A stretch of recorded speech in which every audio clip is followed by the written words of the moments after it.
Hello again and welcome to the exploitation section of the course.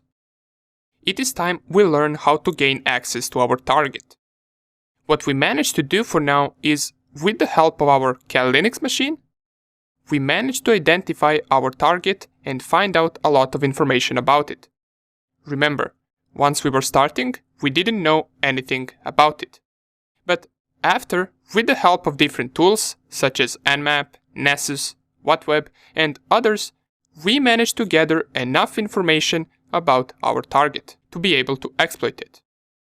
We have discovered opened and closed ports. We also discovered services running on those ports, including their versions. We found out what operating system was our target running. And we have also tried finding vulnerabilities to see whether the target has some known issues or bugs. In other words, we performed information gathering, scanning, and vulnerability analysis. Right now, the next step is to use that information we have to gain access to our target. Here is how the process goes. Imagine this is our target, and these are the information that we gathered for it. It is running Windows 10.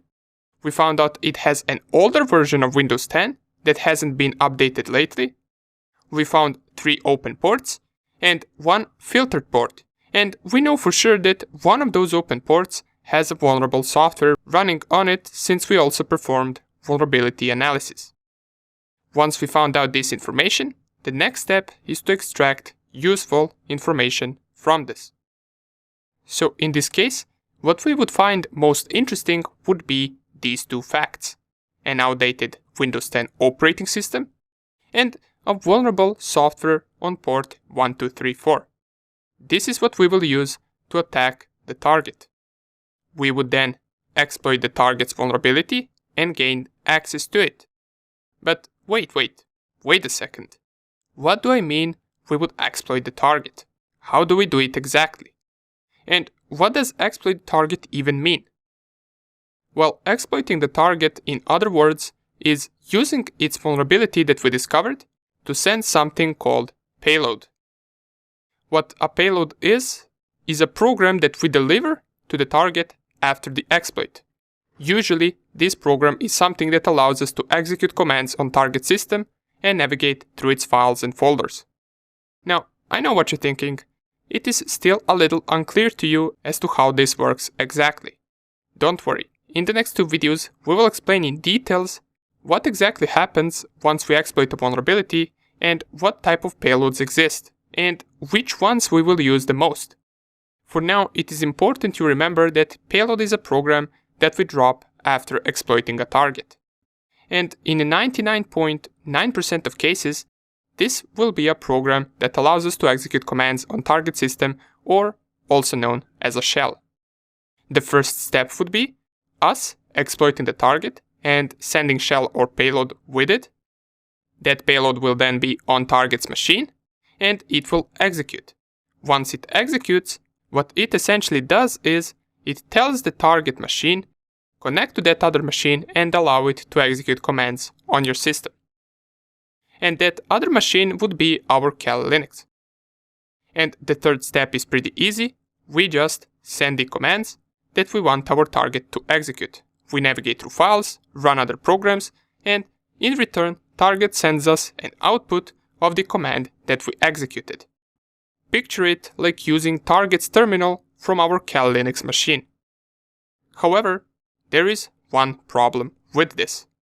Imagine we have 2 different targets, target A and target B. And let's say target A has a known vulnerability. It is running some outdated software on port 5555, for example, and in that case, we would do what we just explained, which is exploit the target through the vulnerability and deliver the payload that will allow us to control that target machine. Well, this scenario would only work if the target has a vulnerability. But what if it doesn't have a vulnerability? What if all of its softwares are fully updated and secured? What then? In that case, we would do something similar. We would deliver the payload to the target, just this time we cannot do it through an exploit, which also means we can't make the payload auto-execute on the target, since once again, there is no exploit that we can do. We must deliver the payload to target using different way, and also we must make it execute a different way. Well, in this case, social engineering comes in play. We would try to trick the user to open our payload by themselves. They must run it for us. How would we do that? Well, we could use different methods of delivering the payload. We could, for example, use an email containing our payload that we perhaps masked to look like an image or a different file type. We would also make sure that email looks legit and target doesn't think twice before trying to open that image. We could spoof our email address so it looks like someone that our target knows, so they would never think that the image we sent could contain something malicious. Once they open that image, in the background our payload executes, and it grants us access to their machine without them even knowing it. This is just an example. There are multiple ways that we can do this. If you were, for example, physically close to the target, you could infect it over USB drive. Plug the USB drive in the target machine and execute payload manually. But something like this you will almost never do, due to a higher risk of course, and if you were even able to come close to the target machine. Nonetheless, these are the two different possibilities. Either target is vulnerable, or it isn't. However, if it isn't, we don't just quit. We try different methods. Throughout this section, we will cover another big tool that all hackers use, and that tool is called Metasploit Framework.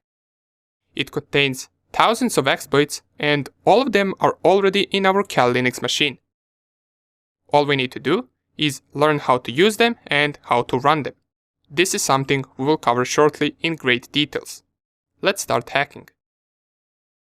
What exactly is a vulnerability? We talked about process of gaining access and making target execute our commands, but let us explain what happens once we exploit a vulnerability. Well, let's start like this. And trust me, if it sounds a little complicated, it will be more clear once we get to practical examples in the next few videos. For now, let's explain it like this. We know that developers write programs. They use their code, which can be written in any language, whether it is Python, Java, C, or some other language. The goal for developer is to create a software using a programming language. And as we mentioned, that software can be based on any language whatsoever. Once the software is complete and it goes through a few test checks and security checks, then that software gets deployed on machines and it can be ran from those machines. This can be any type of software, it doesn't matter. However, the problem occurs once that software is open to the internet. For example, FTP is open on some machines and servers for file transfer protocol. SSH could also be open for secure shell connection. HTTP could be open to host a web page that clients connect to. Basically, if your software is hosted on an open port, then it is also open for possible attacks from the outside. And as we already know that the software is consisted of code that developers wrote, problem occurs if that code is not well written, if it has some bugs. Now it doesn't necessarily mean that if there is a bug that we can exploit the target, but sometimes those bugs can be critical, and the attacker could use that bug to make software act in a way that it is not intended to. That's called exploitable vulnerability. Usually once exploited, we drop a payload or a shell back, so we can control that machine and do what we want with it. Once a bug or vulnerability is discovered, it gets that name that we've seen for vulnerabilities in Nessus that starts with CVE, and then the year of when the vulnerability first occurred. A vulnerability that exists and has not been patched yet by the vendors is called 0 day. Usually as soon as critical 0 day is discovered, it gets patched almost immediately, but you will see examples of 0 days that were used for months before anyone found out about them. The most known recent one was in 2017, when the WannaCry ransomware occurred and infected a bunch of hospitals and police stations. It was based on an exploit called Eternal Blue, which was created and used by NSA. They never reported it and used it for their attacks until those exploits got stolen from them and got leaked. We will see in this course a lot of recent 0 days that are now patched. Some of them will even be as recent as just few months ago. However, all of this makes sense if the target has a vulnerability. But remember, vulnerabilities don't always have to be of technical nature. Imagine a company with a bunch of networks, servers and machines, fully secured and also protected by the best firewall. No security holes, no vulnerabilities. We can't even scan the target to figure out its infrastructure because its protection is so good. Now, imagine an employee that works there. Let's call him John. And let's focus on John at the moment. John likes cars. He usually searches for car pictures and videos while working. One day he gets an email from a person that has email name exactly the same as his colleague. In that email, there is a car picture. He sees that the email is coming from his colleague, so he doesn't question it. Therefore, he opens that picture at work, and it indeed is a car picture. But little does he know, that email was us spoofing an email for him, so that at the first glance it looks like it comes from his colleague, and that picture opened a car image, but it also ran our malicious program in the background. What happens next? Now, John's work computer is infected, and he doesn't even know it. And from his computer, we can compromise the entire network and the entire inside of that company.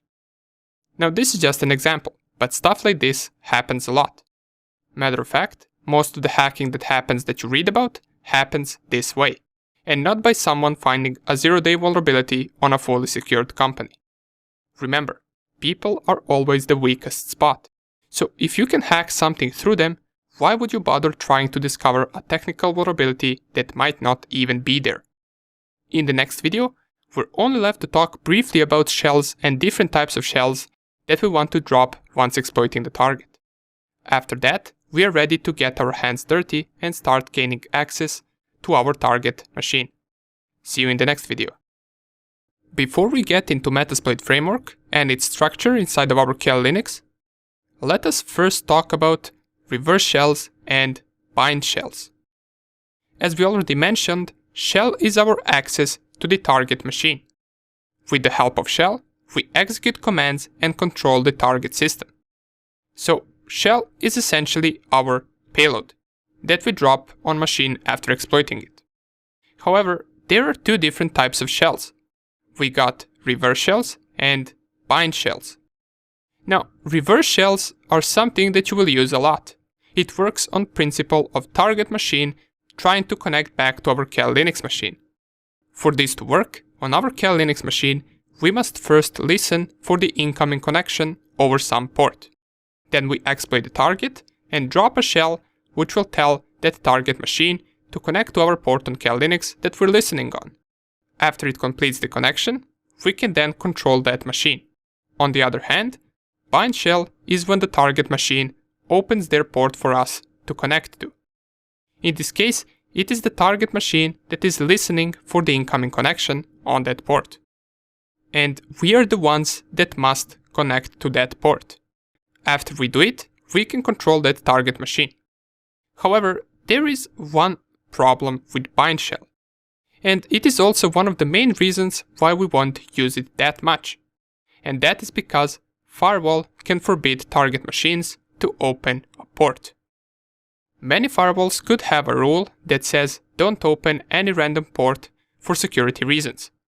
Therefore, our bind shell would not work even after exploiting the target. However, reverse shells will always work. Why? Well, because the target in that case is just connecting to us. It is the same process as when the target visits a website. It connects to a port on that web server, and it gets the web page of that website back. Just in this case, it will connect to a port on our Kel Linux machine, and we will establish a shell like that. That's why reverse shell is always a better option if possible. Alright, cool. Now we are ready to start introducing ourselves to the Metasploit framework. the number one tool that we will use for exploitation. It is as important as Nmap, and we will use it a lot, so it is important we get its basics down first. It is not hard, however, it will take some practice to get used to it. Let's get straight into it. Welcome back. Let us talk about Metasploit framework. We already mentioned that we will use this tool a lot to exploit different targets and their vulnerabilities. But there are a few things we need to learn first about it before we get to use it. Remember when I told you that Metasploit framework offers us thousands of exploits that we can use for Windows, macOS, or Linux? While that is true, Metasploit offers us a whole lot more things that we can use besides the exploits. Matter of fact, exploits are just one of 7 modules that we can get with Metasploit. Besides them, we also get payloads, auxiliary modules, encoders, evasion modules, NOPs, and post-exploitation modules. If you are new to all of this, you probably have no idea what each of them are. Don't worry, we will explain it right now. First, to navigate to the Metasploit framework directory, we can type cd/user/share and then Metasploit-framework. You can just type meta and then tab it to autocomplete it. If I press here enter, and if I type ls right here in the Metasploit framework directory, we are going to see quite a few things. One of the most important things right here is this MSF console. And this is an executable file. This is our program. If we wanted to run Metasploit, we would just type MSF console in the terminal and it would open the Metasploit framework. The MSF Venom is also very important. This is a tool that we will use to generate a payload or a shell that we use to control the target machine with. But for this video, what we want to explain is this modules directory. If we change to that directory, so cd modules, and I type ls here, we will see those 7 modules that I mentioned. Let's talk about each one of them a little bit. We're already familiar with exploits, right? Let's go to that directory first. So cd exploits. And just to remind ourselves that an exploit module or program executes a sequence of commands to target a specific vulnerability in a system or application. It takes advantage of that vulnerability in order to provide us an access to that machine. There are a few different types of exploits, such as for example buffer overflow, code injection, web application exploits. But what is also important to mention right here regarding Metasploit is that once we type ls inside of this exploits directory, you will see these exploits are split into different groups. We got Windows exploits, OS X exploits, Linux exploits, Firefox exploits, and many others as well. And if we go to any of them, for example, let's go to Windows exploits, and I type ls right here, we will get even more division of exploits. All of the Windows exploits that we have are divided into a bunch of other submodules such as FTP, firewall, SMTP, SMB, and others. And all of them contain exploits for those specific things. If we navigate to, for example, HTTP Windows exploits, so let's go there. And I clear the screen, type ls right here. We will see there is a lot of them for the HTTP. And this .rb that all of these files have is just an extension for Ruby language. All of the exploits in Metasploit framework are coded inside of our Ruby language. And each one of these programs right here exploits a different vulnerability. If you were, for example, interested in how some of these work, you could open the code of an exploit using Nano Editor. Let's see, for example, this one. If I nano it, it will open the code of this exploit. And if you know Ruby language, you could figure out how this exploit works, right? It also gives us a description right here. So this exploits a stack buffer overflow in the Webster HTTP server. The server and source code was released within an article from the Microsoft System Journal in February 1996, titled Write a Simple HTTP. So this is an old exploit. But you can do this for any file that you want. You can just open it and see the code of that specific exploit. And that's how they are stored in Kali Linux. Let's also mention other modules that exist besides these. So if I go back to the modules directory and type ls, let's next talk about the auxiliary modules. So if I change directory to auxiliary and I type ls right here, then we will see that auxiliary modules are also split into different categories, as we can see right here. And an auxiliary module does not execute a payload like an exploit module does. It is used to perform different actions such as scanning, fuzzing, or denial of service attacks. These modules can sometimes be used in first two stages of penetration test, as there is a lot of them that perform fingerprinting and vulnerability scanning. If we go to one of these submodules, for example, let's go to sniffer submodule. If I type cd sniffer, type ls, well, it seems that there is only one sniffer in Metasploit. And we can see again it is also coded in Ruby language because of the .rb extension. If we go to a different auxiliary submodule, for example, let's go to this one, which is spoofing. So let's go to the spoofers, clear the screen, type ls. We can see they're also divided into even more submodules based on what it is spoofing. So it can spoof ARP requests, it can spoof DNS, it can spoof MDNS, and others as well. And all of these spoofers we can use for our attacks if we need to. Good. Those are the auxiliary modules.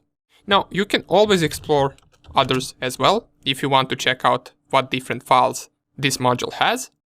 But we're going to continue and we're going to cover the next module from the Metasploit framework, which is the post-exploitation module. And if I change directory to the post-exploitation module, clear the screen and type ls, this module is used, as its name says, after exploiting the target. Usually, they are used to gather or steal information from target's device. That information could be files, saved passwords, dumping hashes, enumerating other services and applications on the target, and many other things we can do with post-exploitation modules. After you type ls, you will see that they are mostly split the same as the exploits. If we go to Windows post-exploitation modules and type ls right here, we will see different post-exploitation submodules that have different purposes, such as gathering information, such as escalating privileges. And these escalating privileges simply means if we exploit the target as a regular user on that machine, we would always want to try to escalate our privilege to become an administrator or a root account.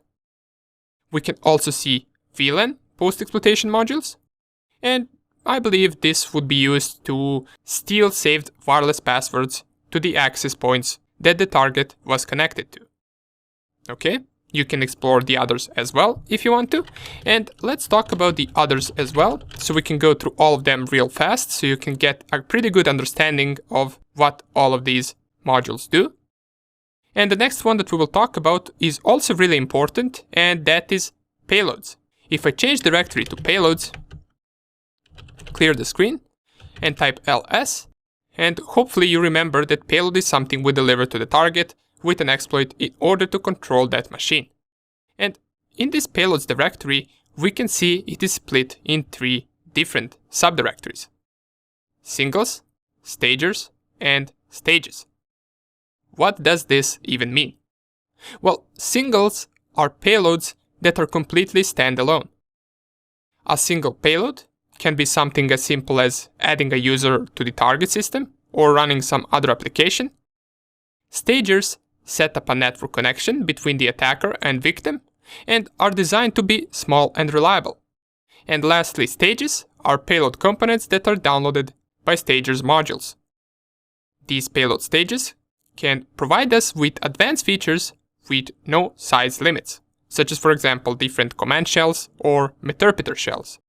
And meterpreter is something that we mentioned for the first time. Meterpreter shell is also something that we will use a lot. It is similar to the command shell, but with a bunch of other options as well besides executing commands. We can download files, upload files, record microphone conversation, run webcams on target machine, take screenshots of their desktop, and many other things we can do with the Meterpreter.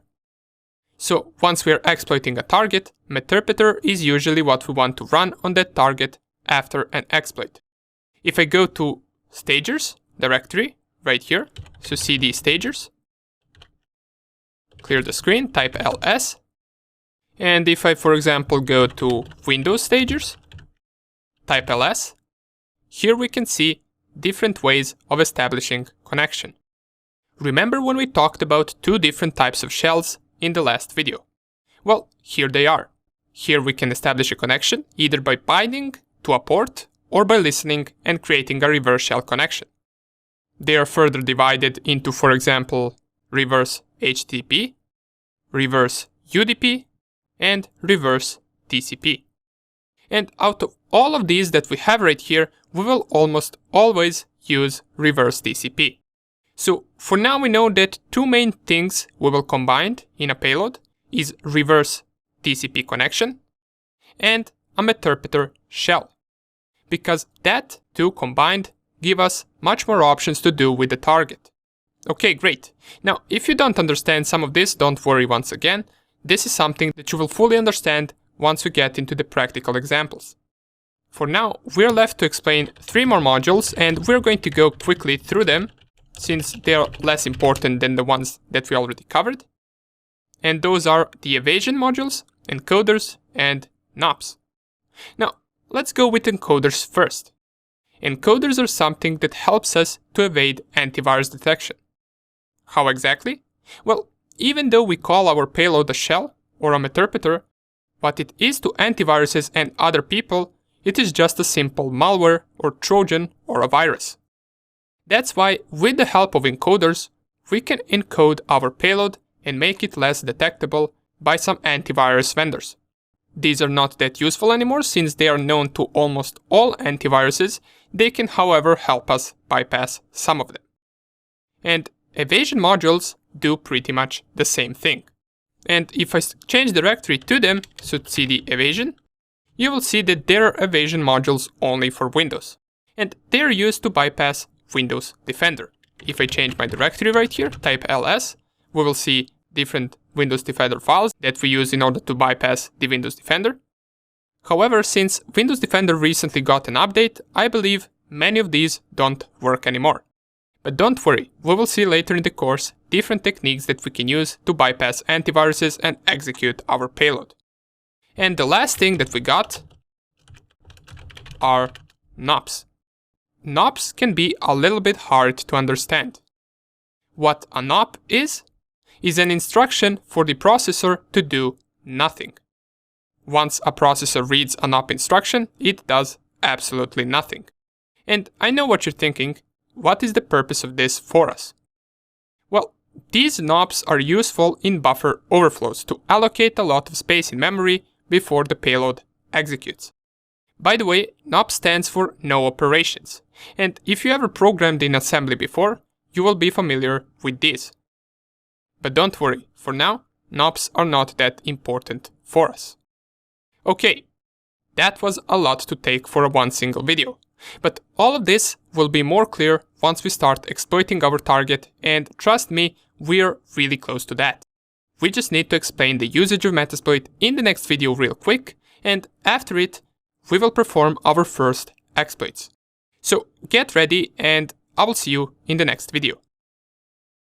Welcome back. In the previous video, we talked about Metasploit framework structure. We explained all of the modules and what they are for, but we haven't really ran the framework itself. In this video, we're going to run it and cover some of the basic commands for it. Okay, I already mentioned in the last video that to open this framework, what we must do is open our terminal and type msf console. Press enter, and keep in mind that it might take some time to open, especially if you're running it for the first time. And here it is, it already opened for me, and what we get right here is we get the banner of Metasploit framework, which changes every time you start this program, and down here we get these 7 modules that we talked about. And we also get the exact number of modules that we have available to us. So here we can see 2043 exploits, 1105 auxiliary modules, 344 post-exploitation modules, over 500 payloads, and a little bit of encoders, NOPs, and evasion modules. As in every other tool that we covered, to see all the available commands we can use, we can run the help command. This will open the help menu, which will give us all the available options, as well as some of the examples of how we can use Metasploit. But for now, this is not necessary, as I will show you a few of these commands that you will use every time. And by the way, before we get into those commands, what you can do inside of the Metasploit framework, you can also run the normal commands, such as ls, such as changing directories, such as, for example, running ifconfig. So if I type sudo ifconfig and type in my password, it will give me the output of ifconfig. So you can also run regular terminal commands from this. But as far as the Metasploit framework goes, let's start with listing some of the modules. For example, we can use the show command to list out any type of modules we want. So we know that there are over 500 payloads. We saw the number once we started the Metasploit. In order to list all of those 500 payloads, we can type show and then payloads. If I press enter, it will take just a few seconds and it will list out all of the available payloads that we have. Now right here, this is not really that good of an output because I have my terminal a little bit more zoomed in than I should have, so I will just go to the preferences and lower the font of my letters. So I'll click on OK, apply, OK, clear the screen, and I will type show payloads once again. It's still not that good. Let me just go and lower it a little bit more. So I will just go to 13, apply, and click on OK. Clear the screen, run the command again, and here it is. We get a better output. So let's explain what we see right here. If I scroll all the way up to the beginning, we can see this is the number of the payload. It goes from 0 to over 500, and this right here is the name of the payload. So as we already know, there are bind shells and reverse shells. So we get different types of them. We can see the payloads for Android, the payloads for Apple iOS. We can see all types of payloads, command shells. We can see Java payloads, Linux payloads, if I go all the way down, OS X payloads, PHP payloads, Python, Ruby, and a bunch of others as well. Here's also Windows payloads. So we get a lot of them. Under the rank, they're all manual because they have to get executed on the target machine. And in the description, we can see for what this payload is. For example, if we check out this one, Apple Meterpreter Reverse HTTP, this is the Apple iOS Meterpreter shell or Reverse HTTP inline. So this means you would use this payload if you were, for example, attacking an Apple device. Now, we can do the same thing with exploits. If we want to list all of the 2000 exploits, we can type show exploits. And this might take a little bit longer because there is a lot more exploits than there is payloads. And here they are. Here are all 2041 exploits. You can see the output is pretty much the same as with the payloads. We get the number right here, we get the exploit name, and these exploit names are really well written. As we can see, the first part tells us for what is this exploit. Currently we are inside the Windows exploits. And if we scroll all the way up, we should see some other exploits as well. Let's go and scroll all the way up. Well, it seems that we can only go up to here because there is a lot of them. But nonetheless, we can see for what the exploits are. For example, this one is for Windows and for browser. And here it specifies exactly what does it exploit. If I go down here and, for example, check out these ones, here we can see this is also Windows exploit for the FTP.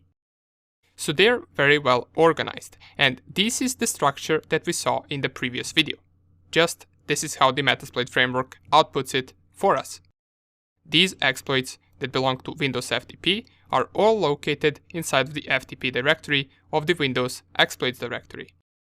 If I go all the way down, And what we can do right here is we can choose one of these exploits, just to see how we can select them and run them. Of course, we are not going to be attacking any target, we just want to see how we can select one of these exploits. So let's go with this one. For example, Windows SMB MS06040 Net API. And by the way, to check out more information about exploits, we can go on to the right. So this exploit came out in 2006. And in the right column, right here, it tells us what exactly does this exploit do. So for this particular one, we get that it is an exploit for Microsoft Server Service, and it overflows this function. Now, the good part about this is that you don't really need to know how these work in order to be able to run them. Let me show you. If you copy this exploit name right here, so copy Windows SMB MS06040 Net API, in order to select it, let us clear the screen, we can type the command use. And you type use and then the module name that you want to use. In our case, we want to use an exploit. And after it, all we have to do is paste the exploit name. So use exploit /windows /smb / and then the name of the exploit. Press enter. And we will see that this exploit configured payload Windows Meterpreter reverse TCP. And we will talk about this in just a second. For now, we can see that it is currently using the module that we selected, because it is printed out in red right here, and it also tells us that it is an exploit. So let's check out all the information that we can get for this exploit. The first thing that I always like to do is type the command show info. And this show info command tells us more about this particular exploit. So if we go down here to the description, it will tell us this module exploits a stack buffer overflow. So this is a buffer overflow exploit in the Net API 32 canonicalize path name function using this RPC. And you can read about any exploit that you select. Another information that we get right here are some of the references. So you can visit these links right here to read more about this particular exploit. Besides this, another command that we can do is show options. And this is the important part. Let me just clear the screen and type it once again just so we can see only the options part. Here is where you select your options for the exploit. First thing we see is module options, and it asks us for 3 different things. And keep in mind, different exploits will want different things.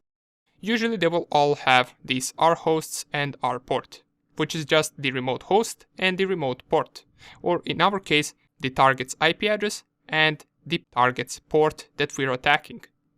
So we can see 2 of these are already automatically set. The rport is already set to be 445, and the SMB pipe is already set to be the browser. All we are left to specify right here is the rhosts, or the IP address of the target machine. So if we were attacking a Windows server that was vulnerable to this attack, we would specify here the IP address of that Windows server machine. And in this column right here, you will notice that some of these things will be required and some of these things will not be required. In our case, in this particular exploit, all of these 3 things are required to specify in order for exploit to work. In the description, it tells us exactly what it wants from us. So the rhosts is the target host or the target's IP address. The rport is the SMB service port on the target machine. And the SMB pipe is the pipe name to use. So these are the exploit options. And down here we get payload options. Now what does this mean? Well, remember, after exploiting the target, we drop a payload. So by default, remember once we ran the command to use this exploit, it gave us Windows Meterpreter reverse TCP by default.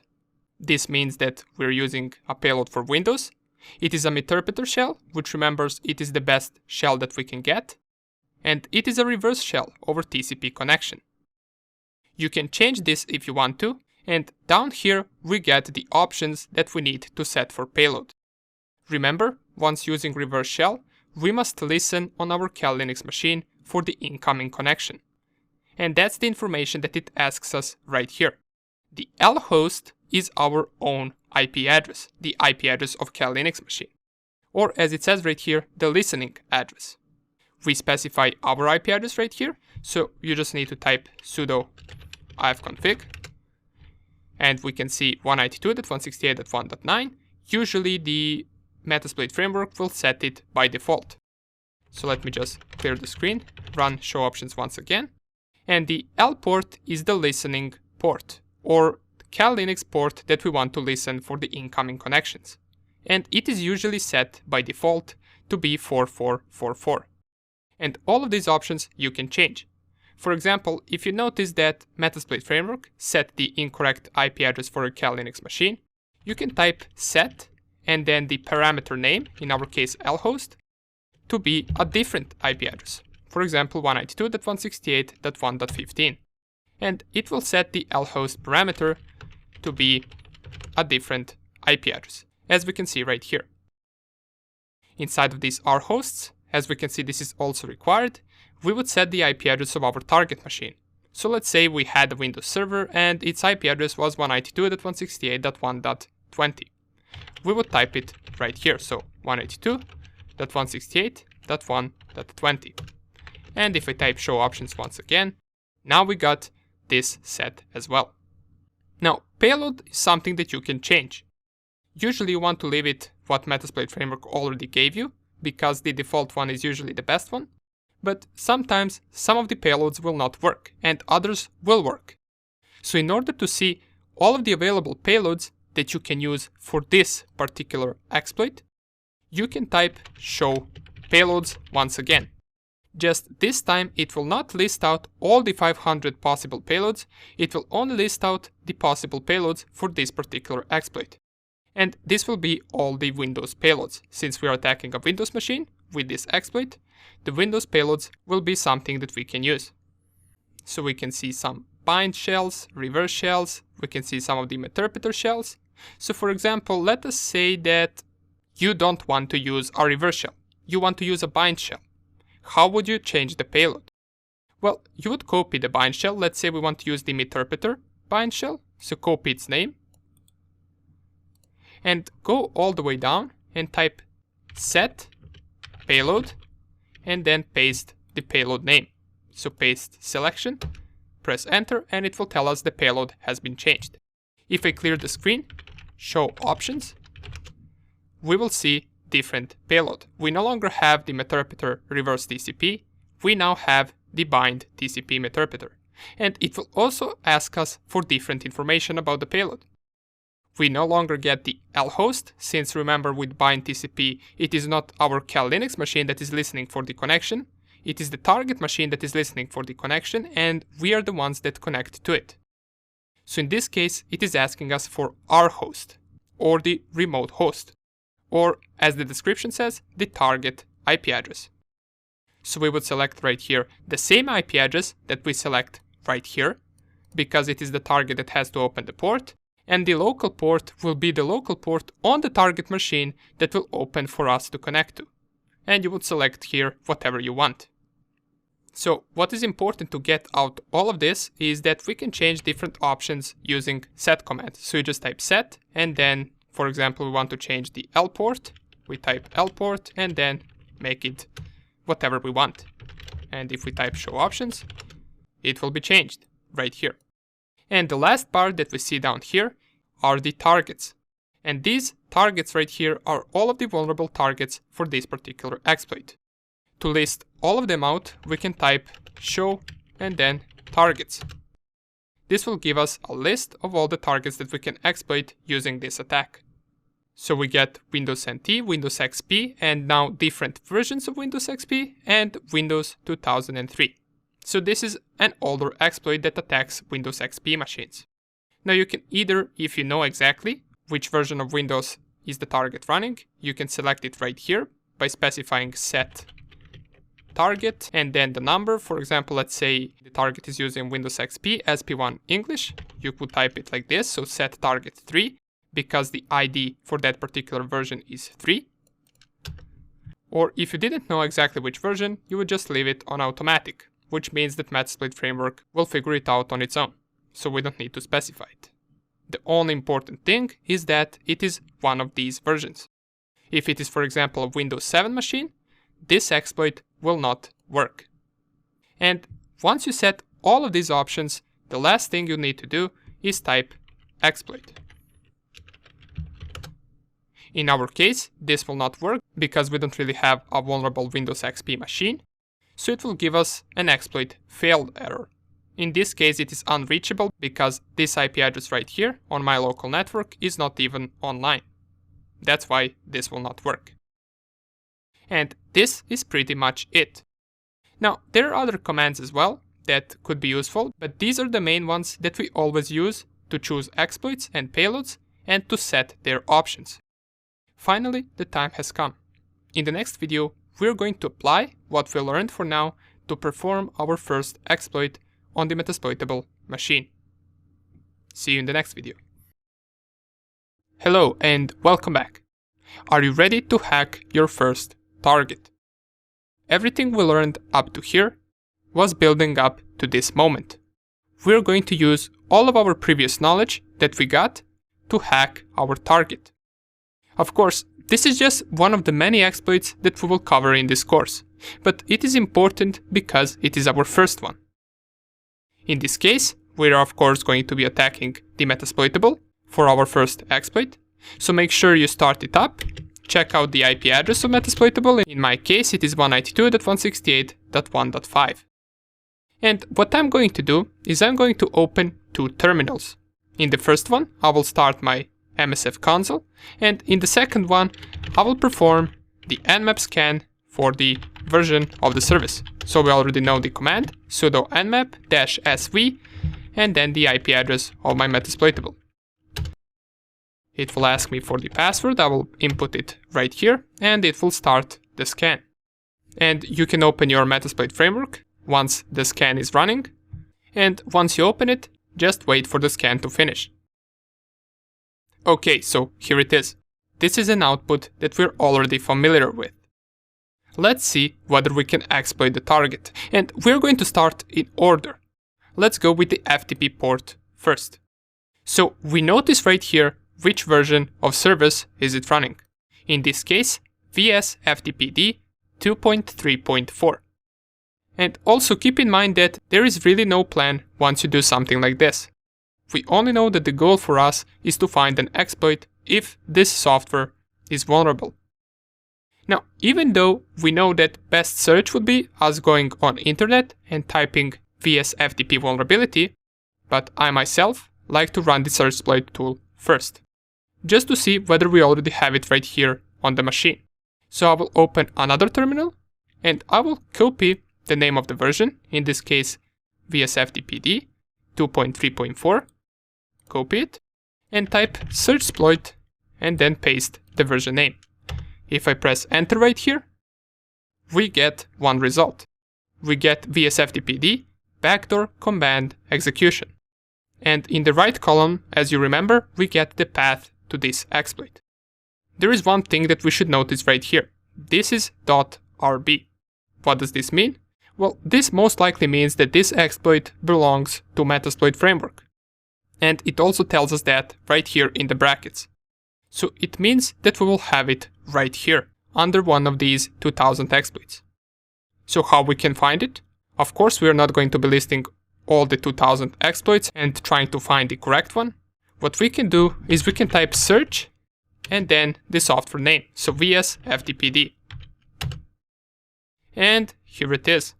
Exploit, Unix, for the FTP, and it is the VS-FTPD 2.3.4 version, backdoor. It came out in 2011. It is ranked excellent, which means this exploit works, and here is the description for it. Let's read more about it, but first we need to select it. So to do that, we can type use, exploit, Unix, FTP, and then the name of the exploit. Press enter, and we can see the payload is default configured to CMD Unix Interact. But we're going to check this out in just a second. Let us first clear the screen and type the command show info. We want to read more about this exploit. So it will tell us in the description, this module exploits a malicious backdoor that was added to the VS-FTPD download archive. This backdoor was introduced in the zip file archive between June 30th, 2011 and July 1st, 2011, according to the most recent information available. This backdoor was removed on July 3rd, 2011.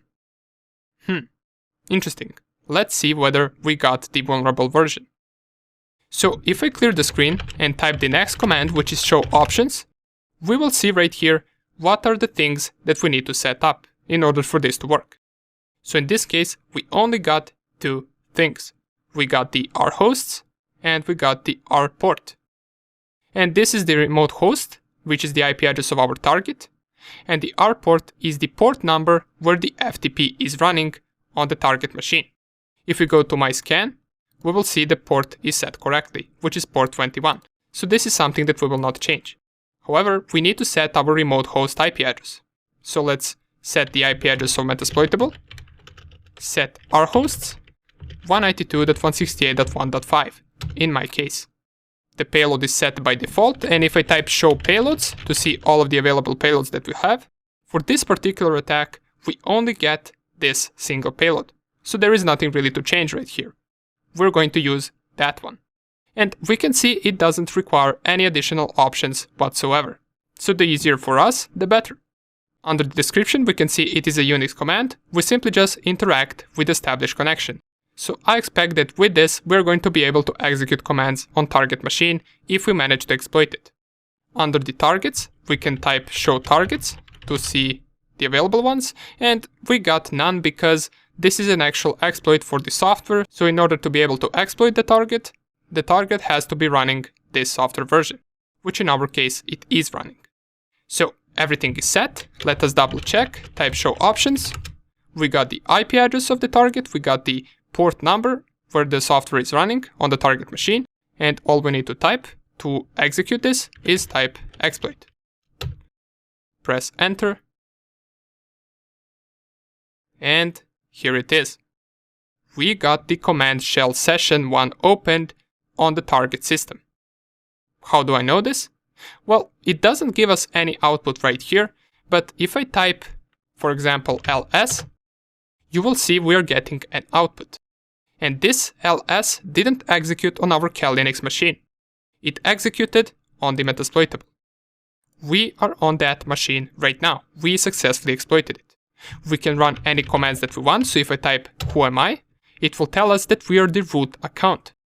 So not only did we manage to hack that machine, we also are root privileged account, so we can do anything we want on it. If I type pwd to check my current directory, I'm in the slash directory. And if I type ifconfig, just to prove to you that we're on the target machine, we can see the output is 192.168.1.5. So that is the IP address of Metasploitable, as you can see right here. Inside of the slash directory that we're currently at, we can create files right now. Let's go to the Metasploitable just to show you, and if I type ls in the slash directory, these are the current files inside of this directory. If I type now mkdir and then test, and I type ls once again, now you will see that we successfully created the test directory on the Metasploitable machine. And if we check it on the machine itself, here it is. Here is the test directory that we just created. So we successfully hacked the target. Now, the reason we are getting an output like this is because this is not really that good of a shell. This is not a Meterpreter shell so that we get a well-organized output. But nonetheless, it is a shell indeed. We can execute the commands and we get the output of those commands back. And not only that, but we're a root account on the target system. Now, to exit the shell, we can just type exit. And it will tell us right here, command shell session 1 closed. And it was that easy. We gained root privilege account on the Metasploitable machine, and we could have done anything on it. This is as good as it can get. And this is exactly what we are looking for once we try to exploit a target. Now, sometimes it is this easy, but sometimes it isn't. And we will see some complicated exploits later on, and it will be even more complicated to exploit a target if it doesn't have any vulnerability. But for now, we are happy. We managed to hack our first target. But this is just one of the vulnerabilities. Let's keep exploring and see in the next few videos if the Metasploitable has some other vulnerabilities as well. And then after we finish with Metasploitable, we're going to move on to some other harder targets. Welcome back.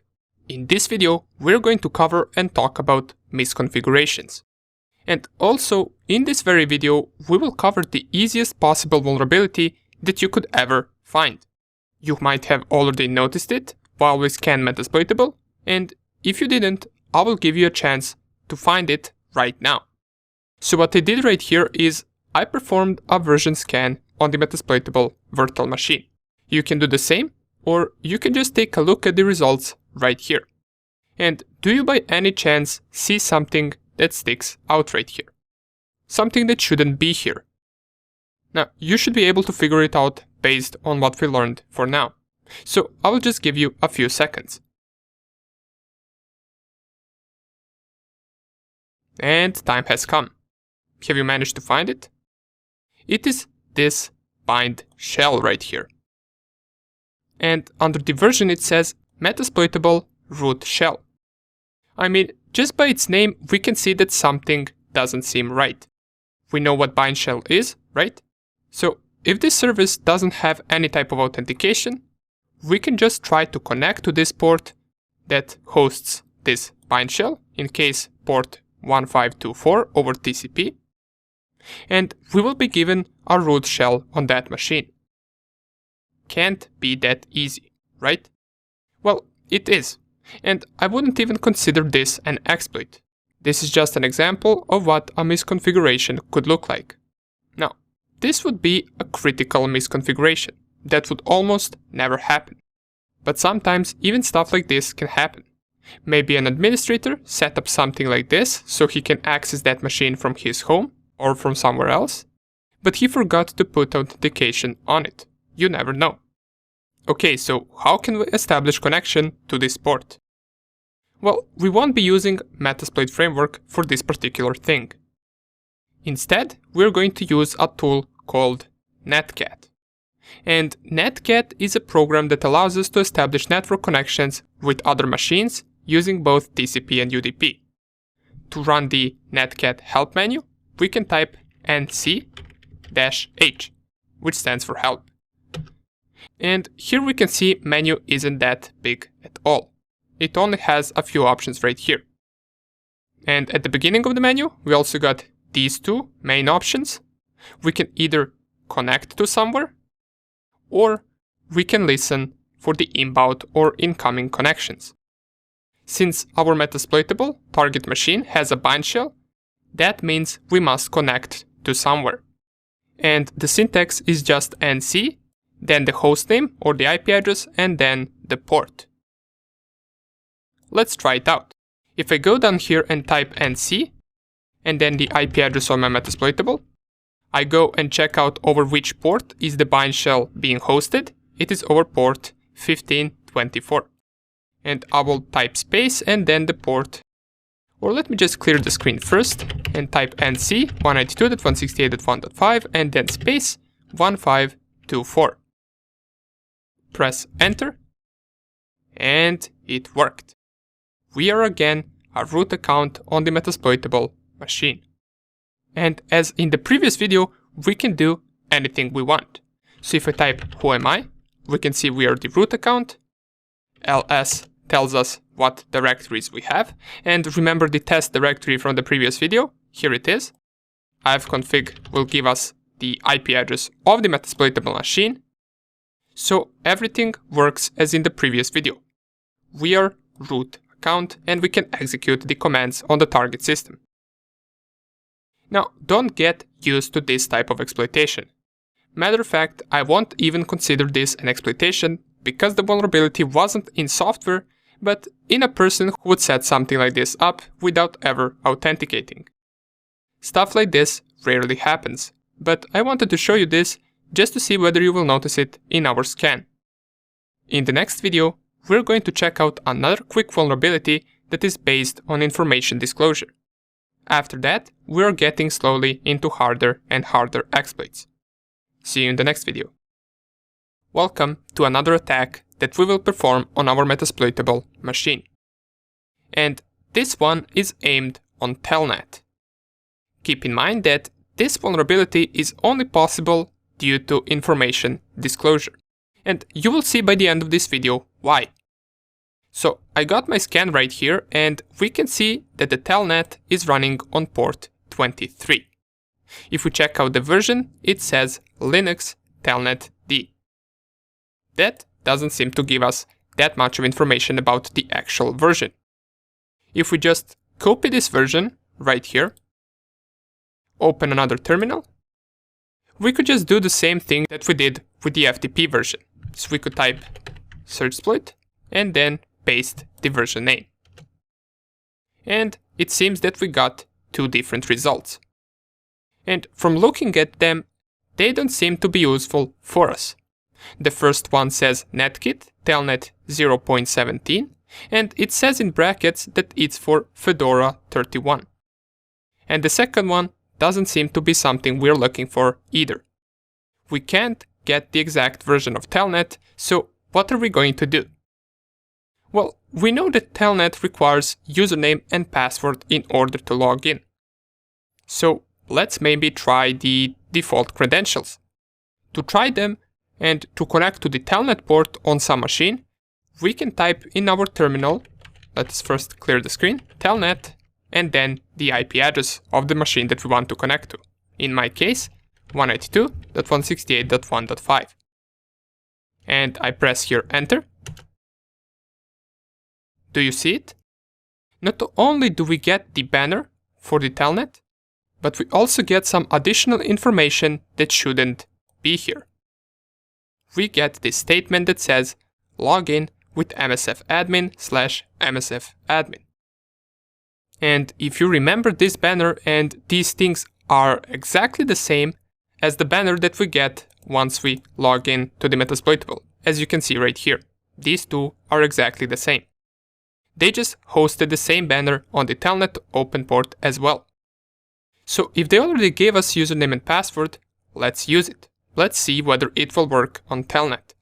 If I type msfadmin and msfadmin as the password, here we are.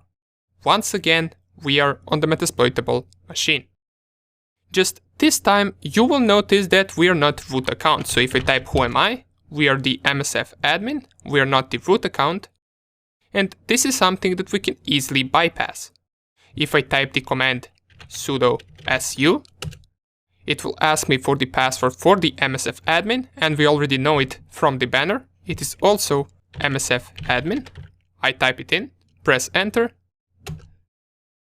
and now we are root account, as we can see right here.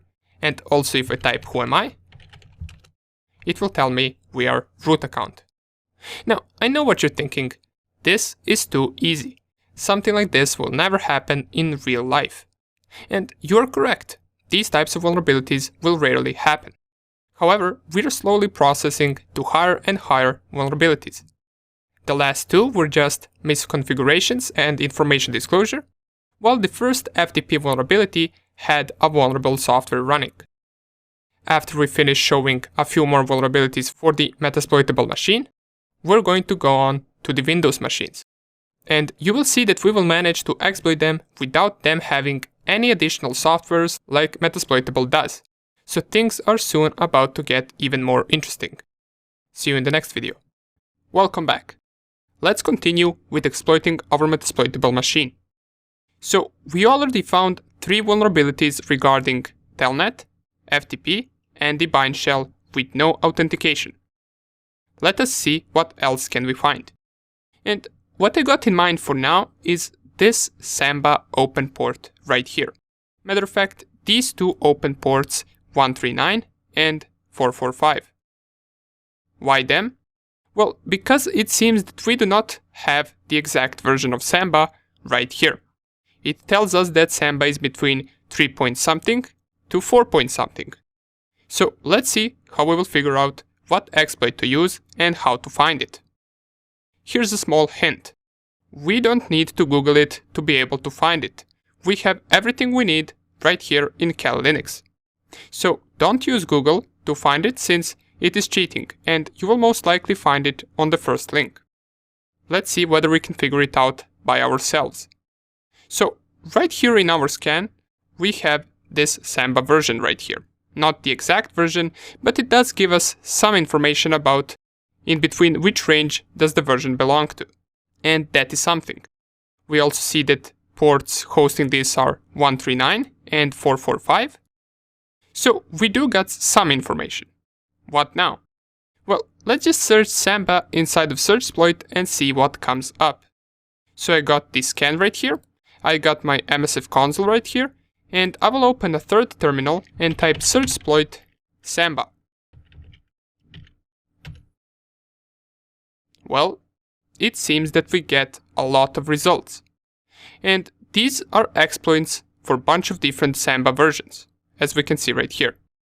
Now, we could just try all of them out to see whether they will work, or we can try to figure out the Samba version first, and then narrow down our exploit search and see whether we find something for that specific version. So, how are we going to find out the Samba version? Our Nmap scan didn't manage to do it. Well, luckily, Nmap is not the only scanner that we can use for these types of things. Remember that in Metasploit framework, besides having all of these exploits and payloads, we also get those auxiliary modules. And those auxiliary modules can sometimes be scanners. Let's search and see whether we can find a scanner for this. If we just type in the Metasploit, search Samba, and press enter, we get some of the results right here. Matter of fact, we will get a lot of the results once again. Some are exploits, some are auxiliary modules, and down here I believe there is one post-exploitation module. And if we go to the auxiliary modules, it will only give us 2 auxiliary scanner modules. These aren't the scanners that we need. Let's try to find it ourselves. If I go down here, clear the screen, and type use auxiliary, and then we search for a scanner, and then SMB, because that is the port that we're enumerating, and then tap twice. These are all of the available auxiliary scanners that we have for SMB. The one that we are particularly interested in is this SMB version. So let's copy it. If I copy the entire command, right here, paste it, press enter. Oops, let me just delete this. We type the command twice. So use auxiliary scanner, SMB, and then SMB version. And if I type show info right here, it will tell me in the description display version information about each system. This looks like something that we need. Let's type all of the needed information for this to run. So we're going to type show options first, and we require our hosts. We got some other things as well, but these 3 things are not required, as it says right here. The threads we will leave on 1, and the R hosts will be the IP address of our Metasploitable. In my case, 192.168.1.9. I will set this right here, and if we run it, well, it worked. Even though it says right here host could not be identified, in the brackets we get the exact Samba version on the Metasploitable, which is 3.0.20. Cool. Let's see what we can find from exploits now that we know what version it runs. So I will copy this 3.0.20 and go back to my Searchsploit, clear the screen, and type it once again. Just this time I will paste the entire version. Press enter, and we managed to narrow it down to only 5 results.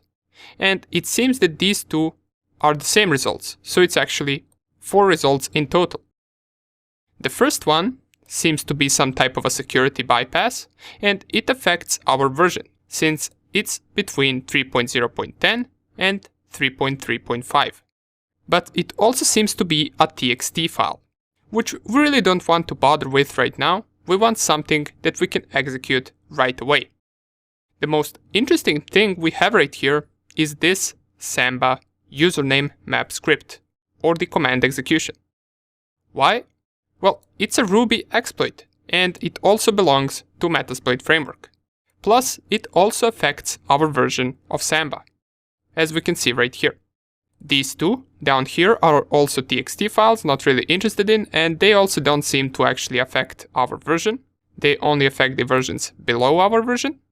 And the last one, which is denial of service or DOS attack, seems to be affecting our version, but we're once again not interested in the denial of service attacks.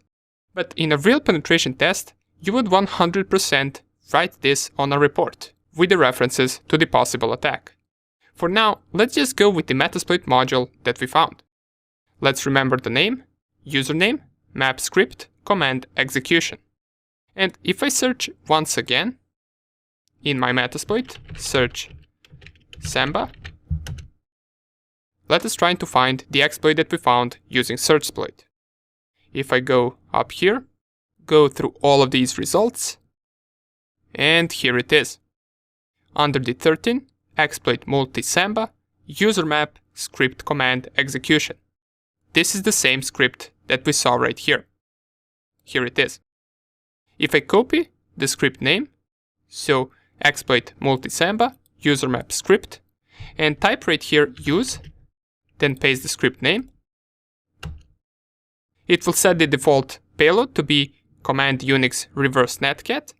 And by the way, this multi right here means that it can be targeted on multiple operating systems. While as if you had only Windows or Linux specified right here, it would mean that only that specific operating system is vulnerable to this attack. So let's show information about this exploit. I will first clear the screen and type show info, and it will tell us this module exploits a command execution vulnerability in Samba versions 3.0.20 through 3.0.25 when using the non-default username map script configuration operation. And if I also set up all of the things that we need, so show options, seems that we need one thing, which is the rhost, so let's set it up right away. This is the IP address of Metasploitable. The port right here we do not want to change, since it is already set correctly, as we can see right here, port 139 is running Samba. And down here is our payload, which is the reverse netcat. We set the IP address of our Cal Linux machine here and any port that we want. Once all of this is ready, we can run our exploit. And here it is. We once again got command shell opened on target system using Samba vulnerability. And we can as usual execute commands. If I type who am I, it will tell me we're root. So we're already highest privilege on that machine. Great. This is the fourth vulnerability we found. To close the connection, we can just Ctrl+C this and click on Y. And you would write this down as another successful exploit if this was a real penetration test. In the next video, we're going to cover a different type of the attack that we haven't performed yet, which is brute force attack on port SSH. It is time to switch things up a little bit and check out a new type of the attack called brute force attack. Unlike the previous attacks, which were vulnerabilities, information disclosures, or misconfigurations, right now we're going to perform something that will be more of a presentation of the attack than the attack itself, since we're going to cheat a little bit. But before I tell you how we're going to cheat, let's first explain what are brute force attacks. Well, brute force attacks is you sending a lot of different information to the target in order to figure out what information is correct. Now, you could be wondering, what do I mean by sending information to the target? Well, this can be anything. In 99% of cases, it is usually usernames or passwords, so we send a lot of usernames and a lot of passwords and hope that we by accident hit the correct one. And when is this useful? Well, you usually perform this attack to see whether the target has default credentials or weak passwords. These type of attacks will work, for example, if the target has a password that has a small amount of characters, or if it is very easy to guess. For example, password password123 is very easy to guess, but it is also one of the most used passwords in the world. In this case, we know that the MSF admin and MSF admin is one account on the target machine. So we will use those credentials to log in to the SSH. In that sense, this will not be a real attack, since we will be putting those credentials in two different lists. One list will contain usernames, and other list will contain passwords. Then we will run the brute force attack, and you will see it will automatically go through all of the usernames and passwords in those lists, and it will manage to find the correct ones, which are MSF admin and MSF admin. Let's do it. To perform this using Metasploit framework, we're going to use an auxiliary module that is used for SSH login. If we search SSH right here, we will get a bunch of the results, but the one that we are interested in is all the way up, I believe, and it is this one, auxiliary scanner SSH/SSH login. Let's copy the auxiliary module name. And let's type down here use and paste the module name. If we type show options for this module, we can see we have a lot of options available to specify. Keep in mind that only some of them are required and a lot of them aren't, as we can see by this column right here. Let's see what are the things that we need in order for this brute force attack to work. We got the brute force speed, and this is how fast it will try the passwords. We can specify a single password or a password file, and we will be going with the password file in our case. We must specify the R hosts, which is the IP address of the target. The R port is the SSH port on the target machine, and let's just double check, it is 22 here, and it is also 22 in our scan, so that is already set correctly. Here we can also set the username, and this username field is a single username, or we can set the user file, which will be the file containing a bunch of usernames. Another possible option that we can do is set user pass file. And what this user pass file is a file containing both usernames and passwords. As it says right here, file containing users and passwords separated by space, one pair per line. Now for this particular attack, we're going to be using a password file and a user file separately. So what we must do first is we must create those files. Let us open another terminal, navigate to the desktop of our Mr. Hacker account, and let's nano usernames.txt. This will be our list containing usernames. And let's just, for the purposes of this tutorial, write a few of them. So admin root test123.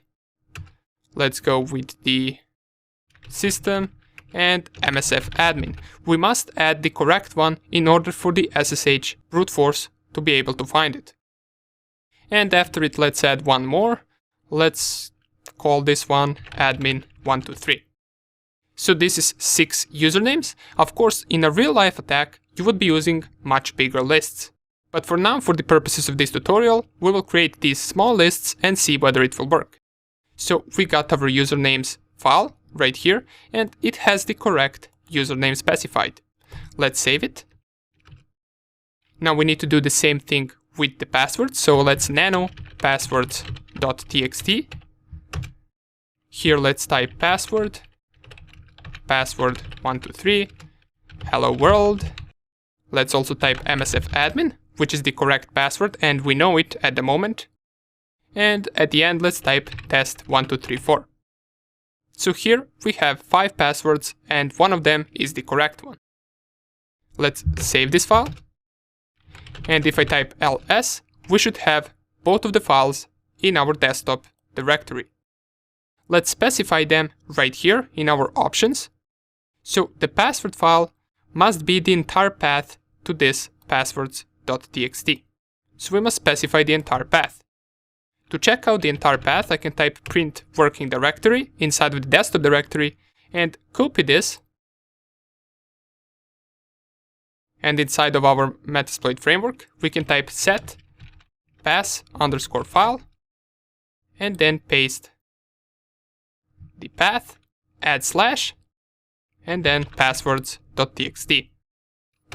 This now set the path to the pass file to be this path right here.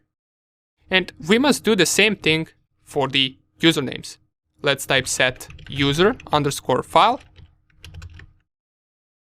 paste the same path right here, and add, instead of passwords.txt, let's add usernames.txt. Press enter, and if I type show options once again, let's see what else do we need to specify.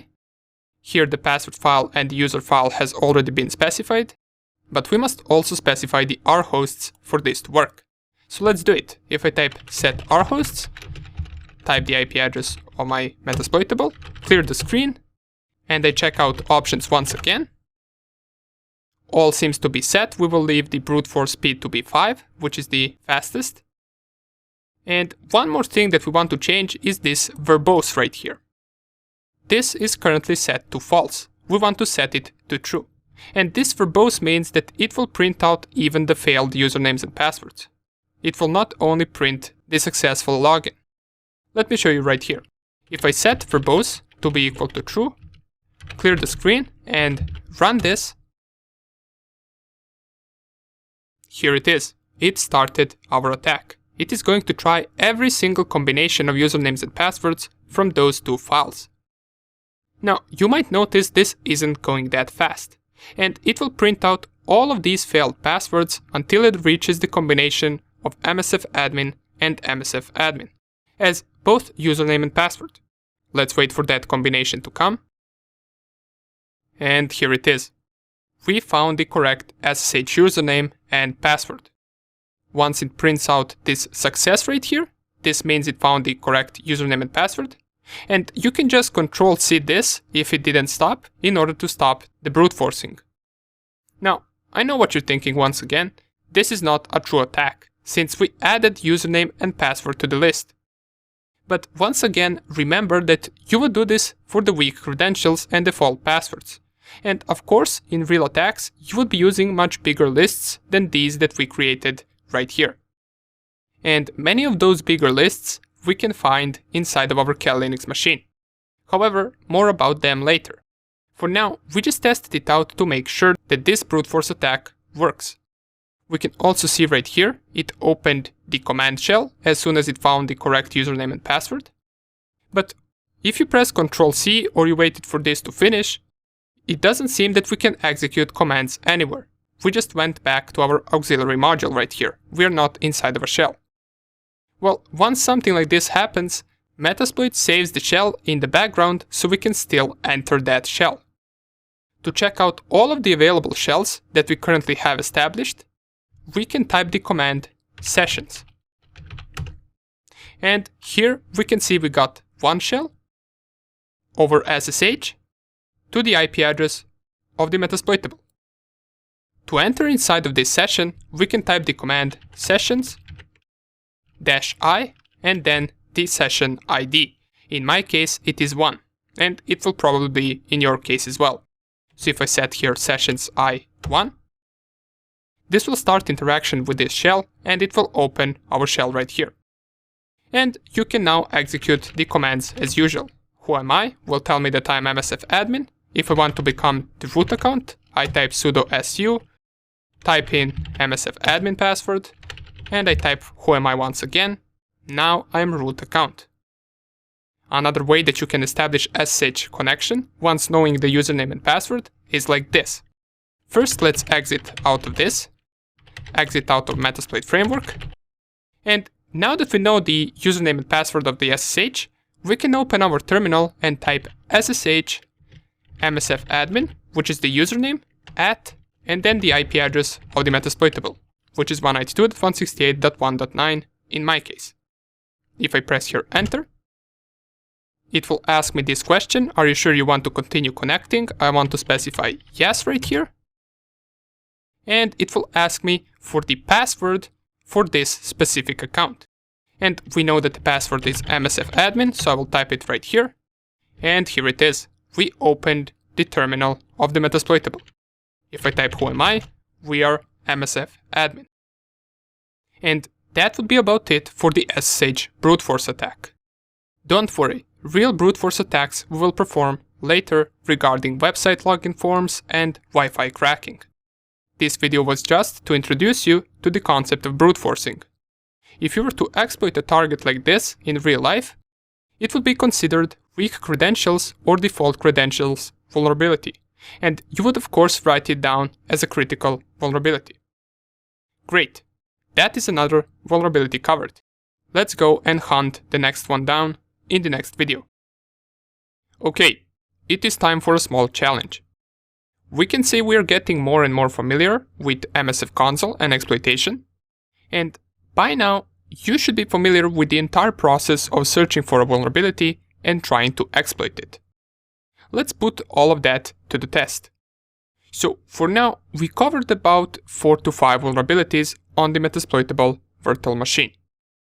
And what I want you to do in this video is find 3 different vulnerabilities that will give you a shell back on the target machine.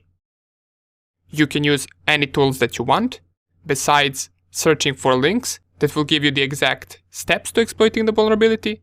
And feel free to use Google if you want to see if a software is vulnerable. You can also use Searchploit to see whether you have exploit in your database. You can use Nmap to scan and Metasploit framework to exploit. After we do this challenge, we are ready to move on to some harder Windows exploits. And after that, we're going to see how to exploit a target without using MSF console and without having an exploit available inside of our Kali Linux machine. Okay, great. So pause this video right now, give yourself 10 to 20 minutes and try to find 3 different vulnerabilities on the Metasploitable that will give you a shell back. I myself will do it right now, so if you don't want me to spoil it for you, then try to find them first and then watch this video. The harder part is to find them, however, once you find them, it is easy to exploit them. Let's get straight into it. Let's start by scanning the target for all the open ports and its services. So what I'm going to do is I will perform the usual Nmap version scan on my Metasploitable, and I will use -p-, which stands for scan all 65,000 ports. If I press here enter my password, and by the way, of course the vulnerabilities that we covered don't count at the moment. We will not pay attention to them at all right now. We want to find new vulnerabilities. So while this scan is working, I will go to a second terminal and I will start the MSF console. And I will also open a third terminal in case we need something like a Searchploit or some other tool to run right here. So the goal is to find 3 vulnerabilities. Let's see after our scan finishes whether we manage to do so. And here are the results of the scan. So we got a bunch of ports open as usual, and let's go and pick any one of them. For example, I know for a fact that this dist-c open port, which is 3632, is vulnerable. It is running dist-c version 1, and if I go to my Metasploit framework and I just type search dist-c, I will only get one exploit available. Dist-c execute or daemon command execution. It is ranked excellent, so since this is the only exploit, let's give it a try.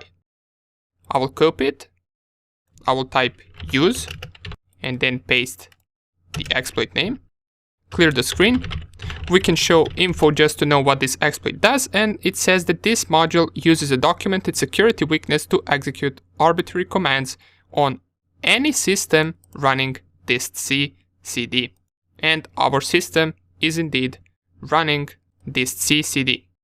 So what we're going to do is we're going to type show options and set the rhosts to be the IP address of our Metasploitable. Let's see show payloads. So we got quite a few payloads right here. Let us use this one, CMD Unix reverse. So this is reverse TCP over telnet. Let's set it right here. Since at the moment, if I show options, we don't have any payload set up. Let's set payload CMD, Unix, and then reverse. Show options once again. Now we need to set the lhost, so I will type sudo ifconfig, enter my password. My IP address is 192.168.1.8. Let's copy it and let's set lhost to be equal to that IP address. Now if we triple check all of our available options, we should be good to go. Let us run our exploit. And here it is. First one is over. We got the command shell session 1 opened on the target machine. If I type who am I, we're daemon. If I type ls or print working directory, we are in the /tmp directory. Hostname command will tell us that we are metasploitable, and uname-a will tell us that we are Linux metasploitable 2.6.24, and here we also get some other information such as date and which version of Linux it is. Great. So first one is done. Let us Control-C this, abort session 1, select yes, and let's go back to our scan to find another vulnerability. So if you remember, during our scans, once we performed the vulnerability scan, we noticed that this Unreal IRC was vulnerable. We got from some of our scans result that this specific service is vulnerable to some type of the attack. So let's give it a try. Let's go to our search exploit and type search exploit IRC. And this gives us a bunch of different information. So this isn't really useful for us. Let's try it like this. Let's go to our scan and copy Unreal RCD, which is the version. And now if I type search exploit and then the name of the version, well, we narrow it down to 4 results. And one of them doesn't count since it is remote denial of service. Out of all of this, we got one Ruby exploit, which means it belongs to Metasploit framework. It is for the version 3.2.8, and it is backdoor command execution. Let's search it inside of our Metasploit framework. So search and then Unreal RC. And we do get indeed only one exploit for this. It is ranked excellent and it is from 2010. Let's copy it. Right here, copy selection, and as usual, use this exploit. Show info will tell us that this module exploits a malicious backdoor that was added to the Unreal RCD 3.2.8 download archive. So as it says, this module will exploit some malicious backdoor that was added in this specific version. And if we show options, we need to set the rhosts as in the previous exploit, and we also need to set the payload, but before we set it, let's show our available payloads first. Show payloads, pardon me, not show options, and we get the same result as previously, so we're just going to go with the reverse TCP over telnet. And if I type set payload and then paste the payload name. Now we need to set the lhost to be the IP address of our Cal Linux machine, and if we triple check our options, everything is set. Type run. And here it is.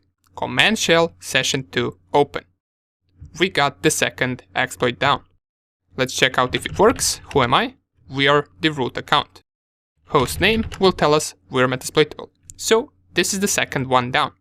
We got one more left to go. Let's Control-C this. Go back to our scan. And we're doing this really fast tempo because we already are familiar with all of these tools and techniques that we use to exploit these vulnerable softwares. If you didn't manage to find 3 different exploits, don't worry, this comes with the practice. So after some time of practicing, you will be able to find even more than 3 exploits. Let's continue on the third one. So if I go down here and check out what different services we got running, this one, which is running over port 8787, running service DRB, I know for a fact that it is vulnerable. So let's give it a try. The service name is DRB. So if I type in my search exploit, DRB, well, we only get a few results right here. And it doesn't seem that any one of them belongs to the Metasploit framework, as we can see right here, since these are Python files.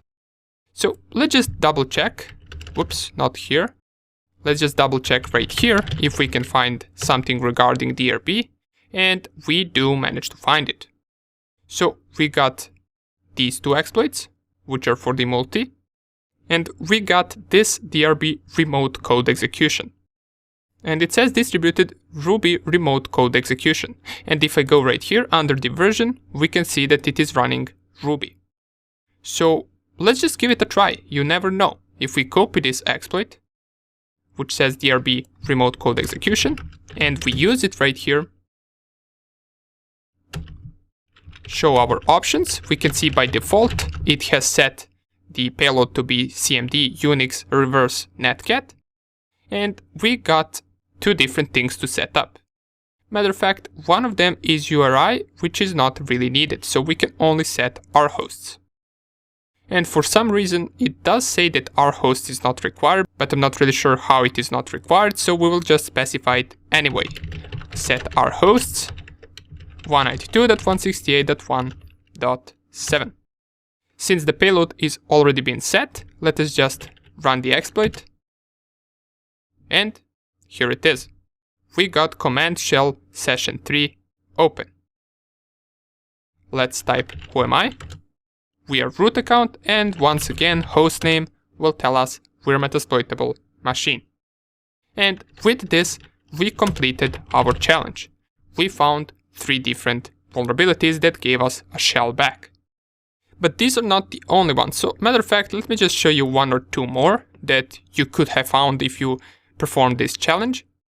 The one that is a little bit different to exploit is this VNC service running on port 5900. It is running protocol 3.3, and if we just search in the search exploit, search VNC, search exploit VNC, we will get a bunch of the results right here. So let's add the version 3.3, and we do get some of the responses right here, but it does say that these are for Windows. Now, we are not going to give up just because we cannot find the exploit using search exploit.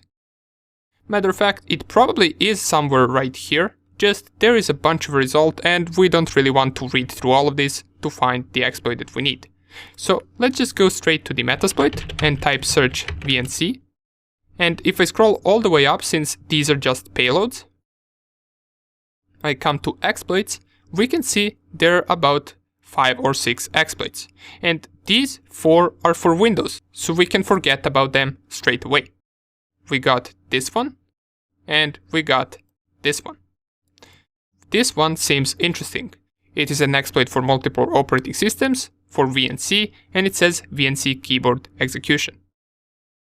So let's just copy the name and see whether it works. Now, this is just a part of penetration test. If you don't know an exact exploit, you simply just try a few different ones and see if they work. Just get used to it that some exploits will sometimes not work, and you will have no idea why they don't work. So let's just type set, or pardon me, let's just type use, and then the exploit name. And this seems that it isn't an exploit for us, since it is also setting the Windows payload. We cannot find a VNC exploit, so what are we going to do? Well, if I go right here, and instead of searching for an exploit, I simply just try to connect to the VNC using a tool called VNC Viewer, and all I need to specify to connect to is the IP address to that target machine. Press enter. It seems to be asking for a password. Well, let's try MSF admin, which is the usual password for everything in Metasploitable, and it tells us authentication failure. But if I try it once again, and as a password, I simply just type password, well, it worked.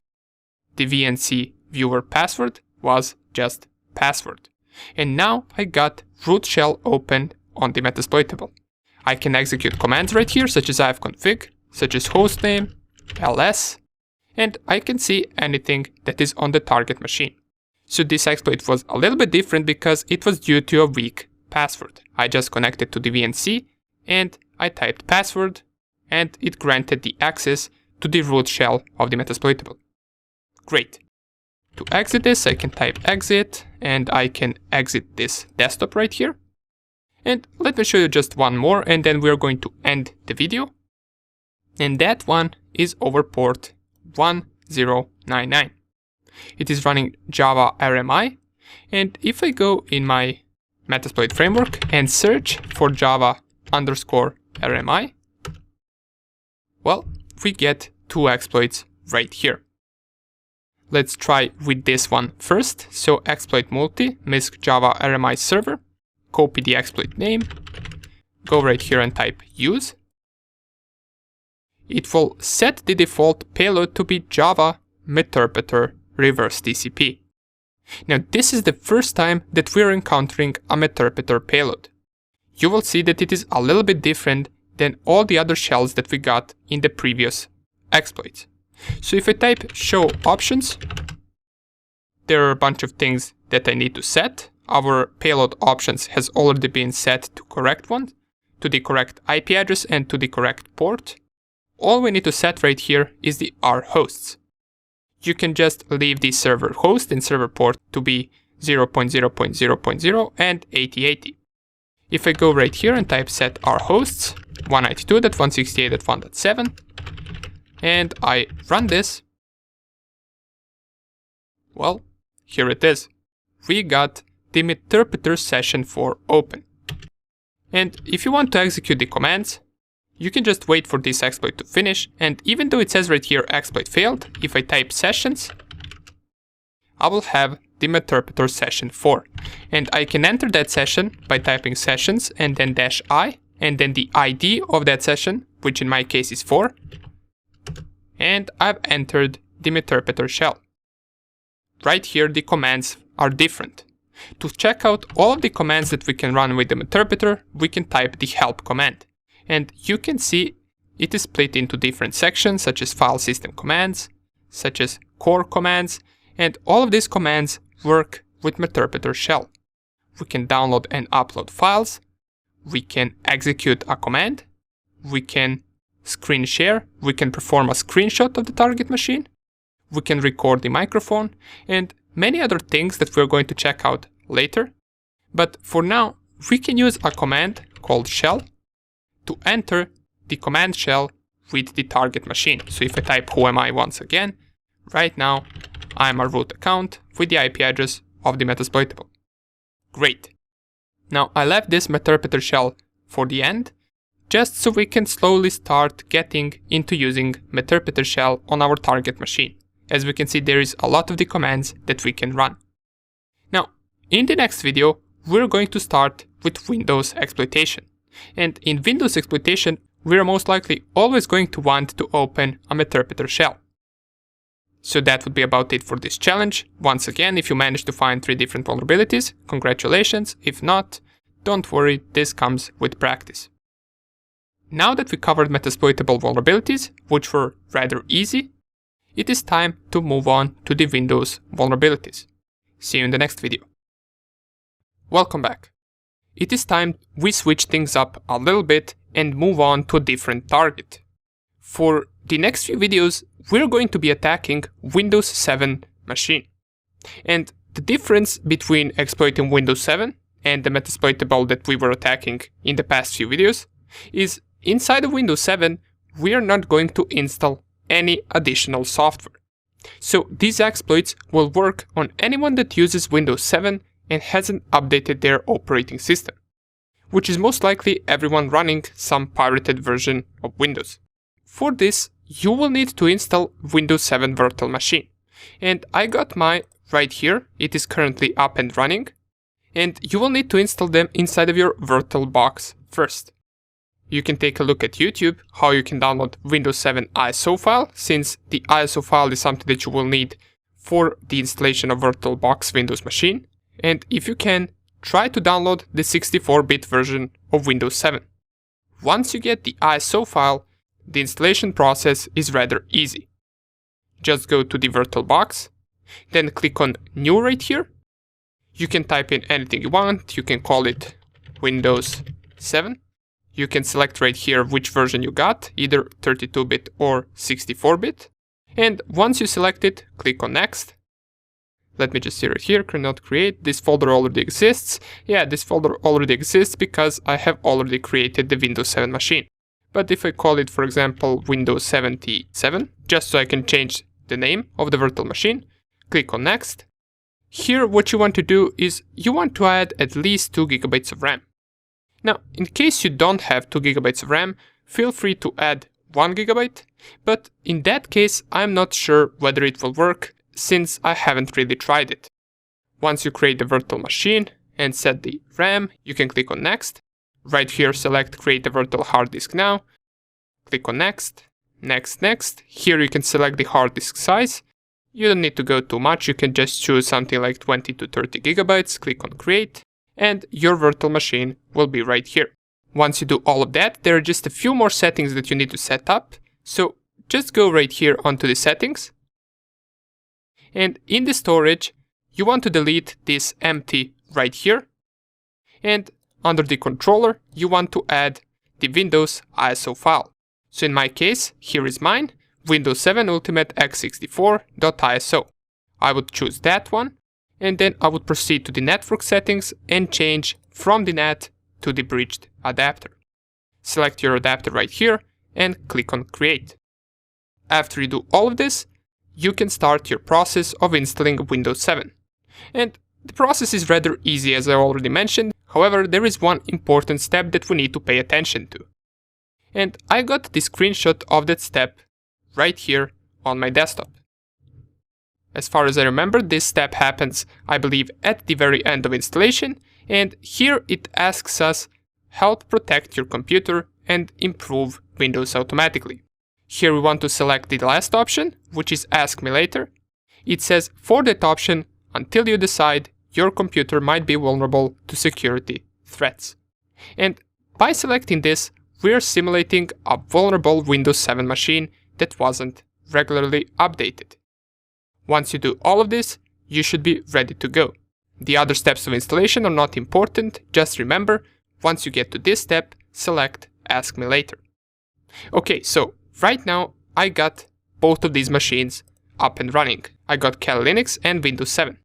And if I go to my VirtualBox, right here, and besides this Windows 77 machine right here that I created right now, so I will just delete it since I don't really need 2 Windows 7 machines. Besides it, you will see I got these 2 Windows 7 machines.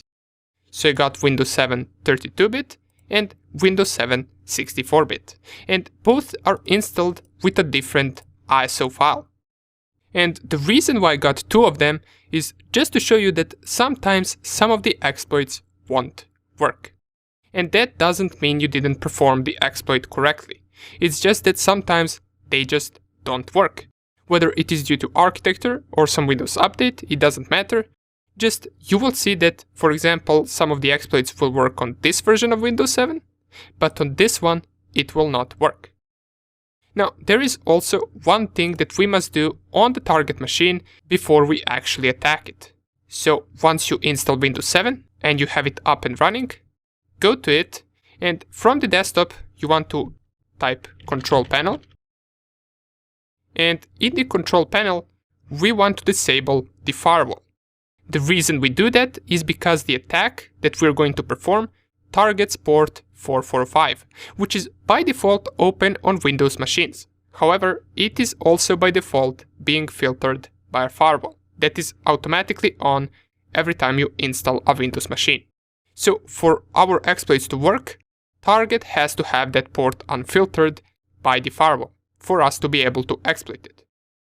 In companies and larger networks, that usually is the case. This port will be open and unfiltered.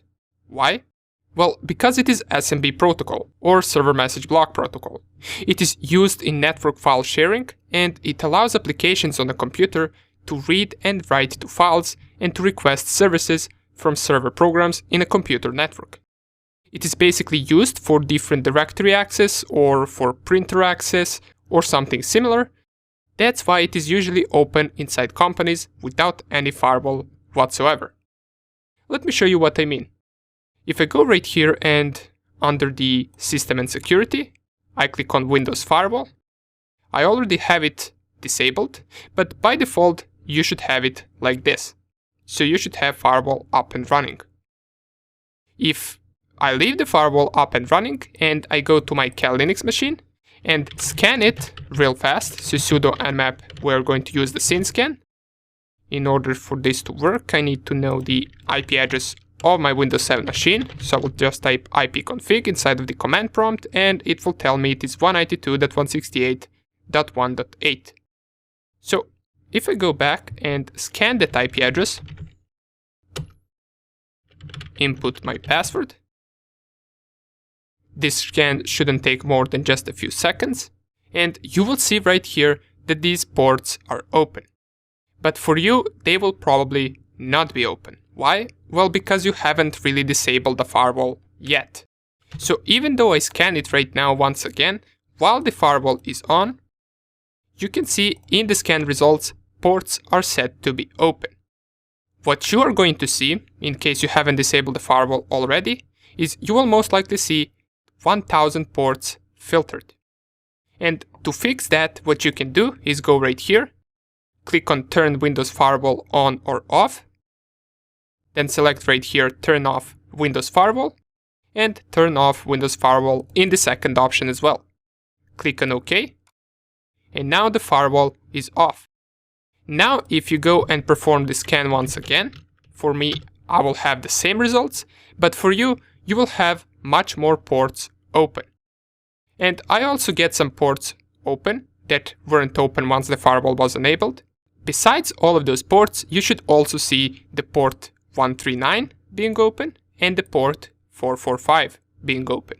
And those are SMB ports. So the key thing to get from this is go to the Windows and disable the firewall. Once again, Control Panel, System and Security, and then Windows Firewall. After you do all of that, you are ready to go. In the next video, we are going to see how to perform one of the most known recent exploits called Eternal Blue. See you in the next video. Hello and welcome back. Time to get our first exploit on the Windows machine. And we will go first with the famous Eternal Blue exploit. It is the NSA exploit that got stolen and leaked, and that was used for the famous WannaCry ransomware attack in 2017. If you want to read more about it, you can Google it right here, and it has a very interesting story. As we can see right here, you will undoubtedly recall the names shadow brokers who back in 2017 were dumping software exploits widely believed to be stolen from the USA National Security Agency, and WannaCry, the notorious ransomware attack that struck only a few months later. You can also read some other information about the exploit, like what is Eternal Blue, and we can see its vulnerability name, CVE 2017 0.3-20148. And as it says, this is a family of critical vulnerabilities in Microsoft SMB version 1, server used in Windows 7, Windows Server 2008, Windows XP, and even Windows 10 running on port 445. You can read some other information as well if you want to. And right here it also tells us that even after 2 years of this exploit being patched, there are millions of machines on the internet that are still vulnerable to this attack. And what this exploit does basically is it exploits a mathematical error inside the SMB. And luckily, we got that exploit right here inside of our MSF console. So for now, what I got right here is the scan of my Windows 7 machine. And your scan should look similarly to mine. Now, these ports right here are not important. What is important is that you have these ports right here open. So port 445 and port 139. Also make sure that your Windows machine is up and running. And if I open my MSF console, right here, we're going to try to find that exploit and test it on our Windows 7 machine. One more thing is that besides this exploit that we have in our Metasploit framework, we also get the auxiliary module for this exploit. What does this mean? Well, it means that we can test the machine to see whether it is vulnerable before we actually exploit it. Let me show you what I mean. If I type right here search and then Eternal Blue, I will get 6 results. 2 auxiliary modules, and 4 different exploits. This is the one that we're currently interested in. Exploit Windows for the SMB, and it is called MS17 Eternal Blue. But before we use it, we can use the auxiliary scanner for the SMB and for the same vulnerability, as you can compare these names right here, to see whether our target is vulnerable. So let's test this auxiliary module first.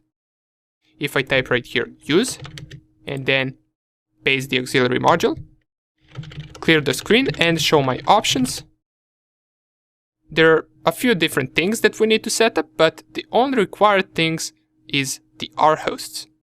So let's set our hosts to be the IP address of our Windows 7 machine. In my case, it is this one. And if I type show info, so we can also read what this module does, it uses information disclosure to determine whether the Eternal Blue has been patched or not. And here it describes you how exactly does it do it.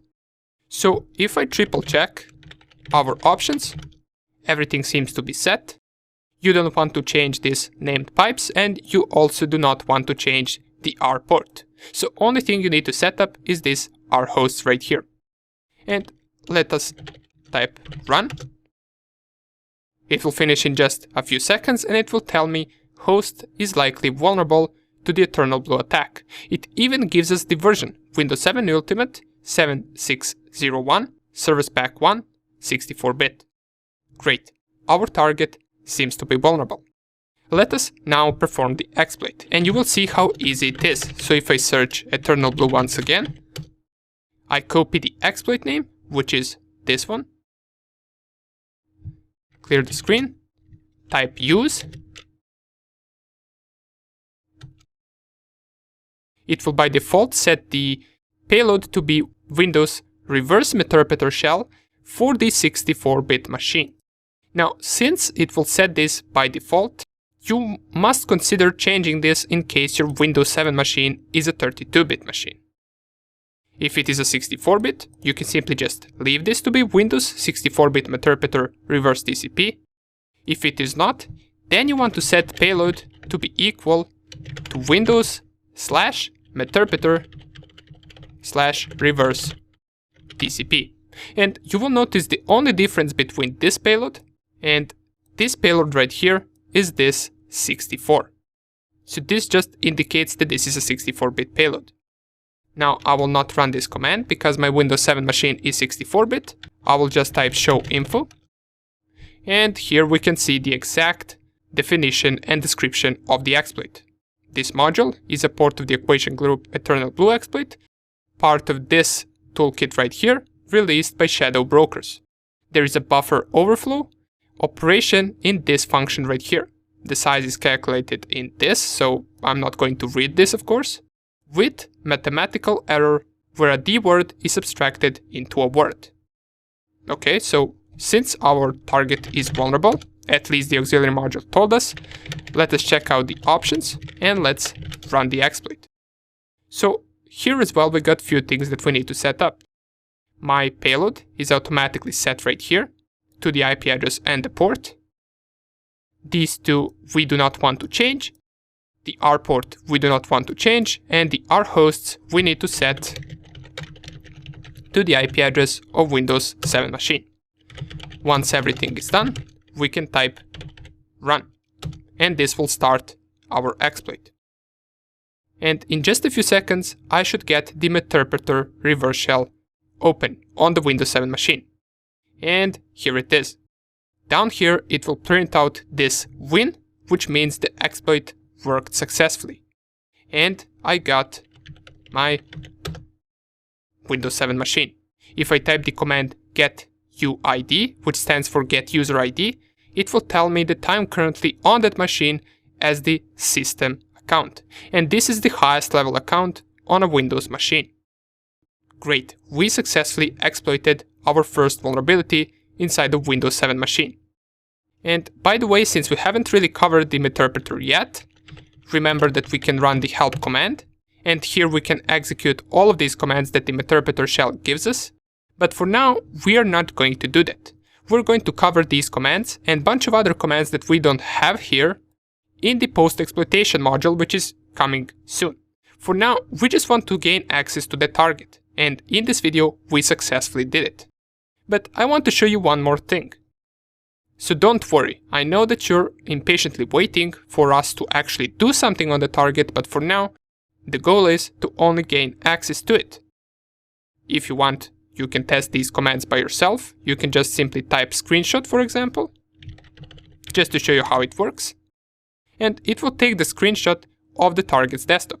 It will save it in the /home/Mr. Hacker. So let's check out that directory. If I lower my terminal right here and go to the /home/Mr. Hacker, open the folder. Here is the screenshot that we took of the target's desktop. It is saved on our machine. And that is just one of the cool commands that we can do with the Meterpreter shell. Others we will cover later. For now on, let me show you one more thing. If I exit out of the shell, I just want to show you if I open the second Windows 7 machine that I got right here, and there is no difference between these two machines. Just one is a 32-bit and the other one is a 64-bit machine. I just want to show you that on this one, which is the 32-bit one, the exploit will not work. Even though the auxiliary module will tell us that the machine is vulnerable. So I will just wait for this machine to open up. Matter of fact, if I remember correctly, the exploit will crash this Windows 7 machine. It will not manage to gain the Meterpreter shell, but instead this Windows machine will get the blue screen of death, and then it will crash. Let's see what happens. So I will log in to this machine. I will check two things out. Once it opens up, I will check the IP address.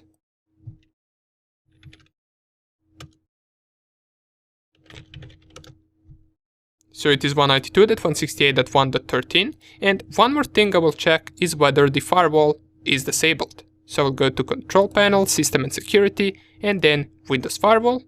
It is open, so I will just close the Windows Firewall.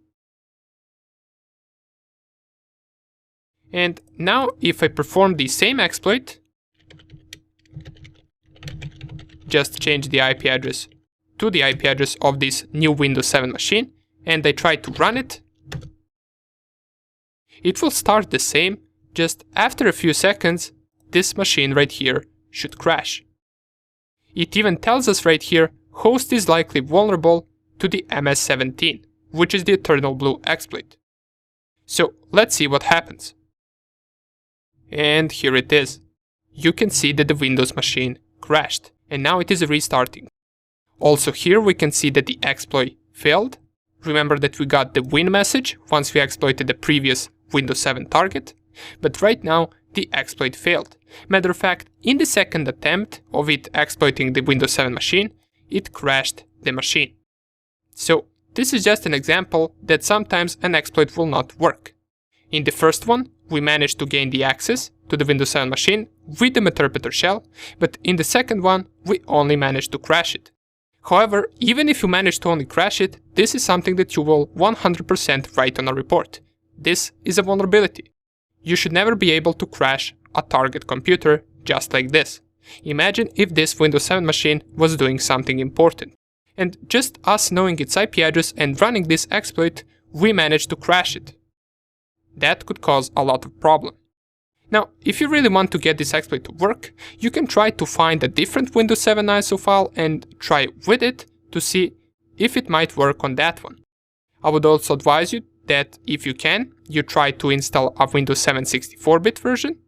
And in the next video, we are going to see how we can perform a slightly different version of this exploit using Eternal Blue double pulsar attack. In my personal experience, this one works a little bit better than the Metasploit version of Eternal Blue. And another interesting thing is that we don't have it inside of our Metasploit framework. So what are we going to do? Well, not only are we going to run it in the next video, but I will also show you how we can add the Eternal Blue double pulsar module to the Metasploit framework by ourselves. See you in the next video. Welcome back. time to check out a variant of Eternal Blue exploit. I prefer to always use this one due to two different reasons. It showed to work more than the default Metasploit framework exploit, and it also has a little better options aimed at both 32-bit and 64-bit Windows systems. Nonetheless, we can read more about Double Pulsar right here. This is the official Rapid7 website, and here we can check out what exactly is a Double Pulsar, when it is used and when did it come out.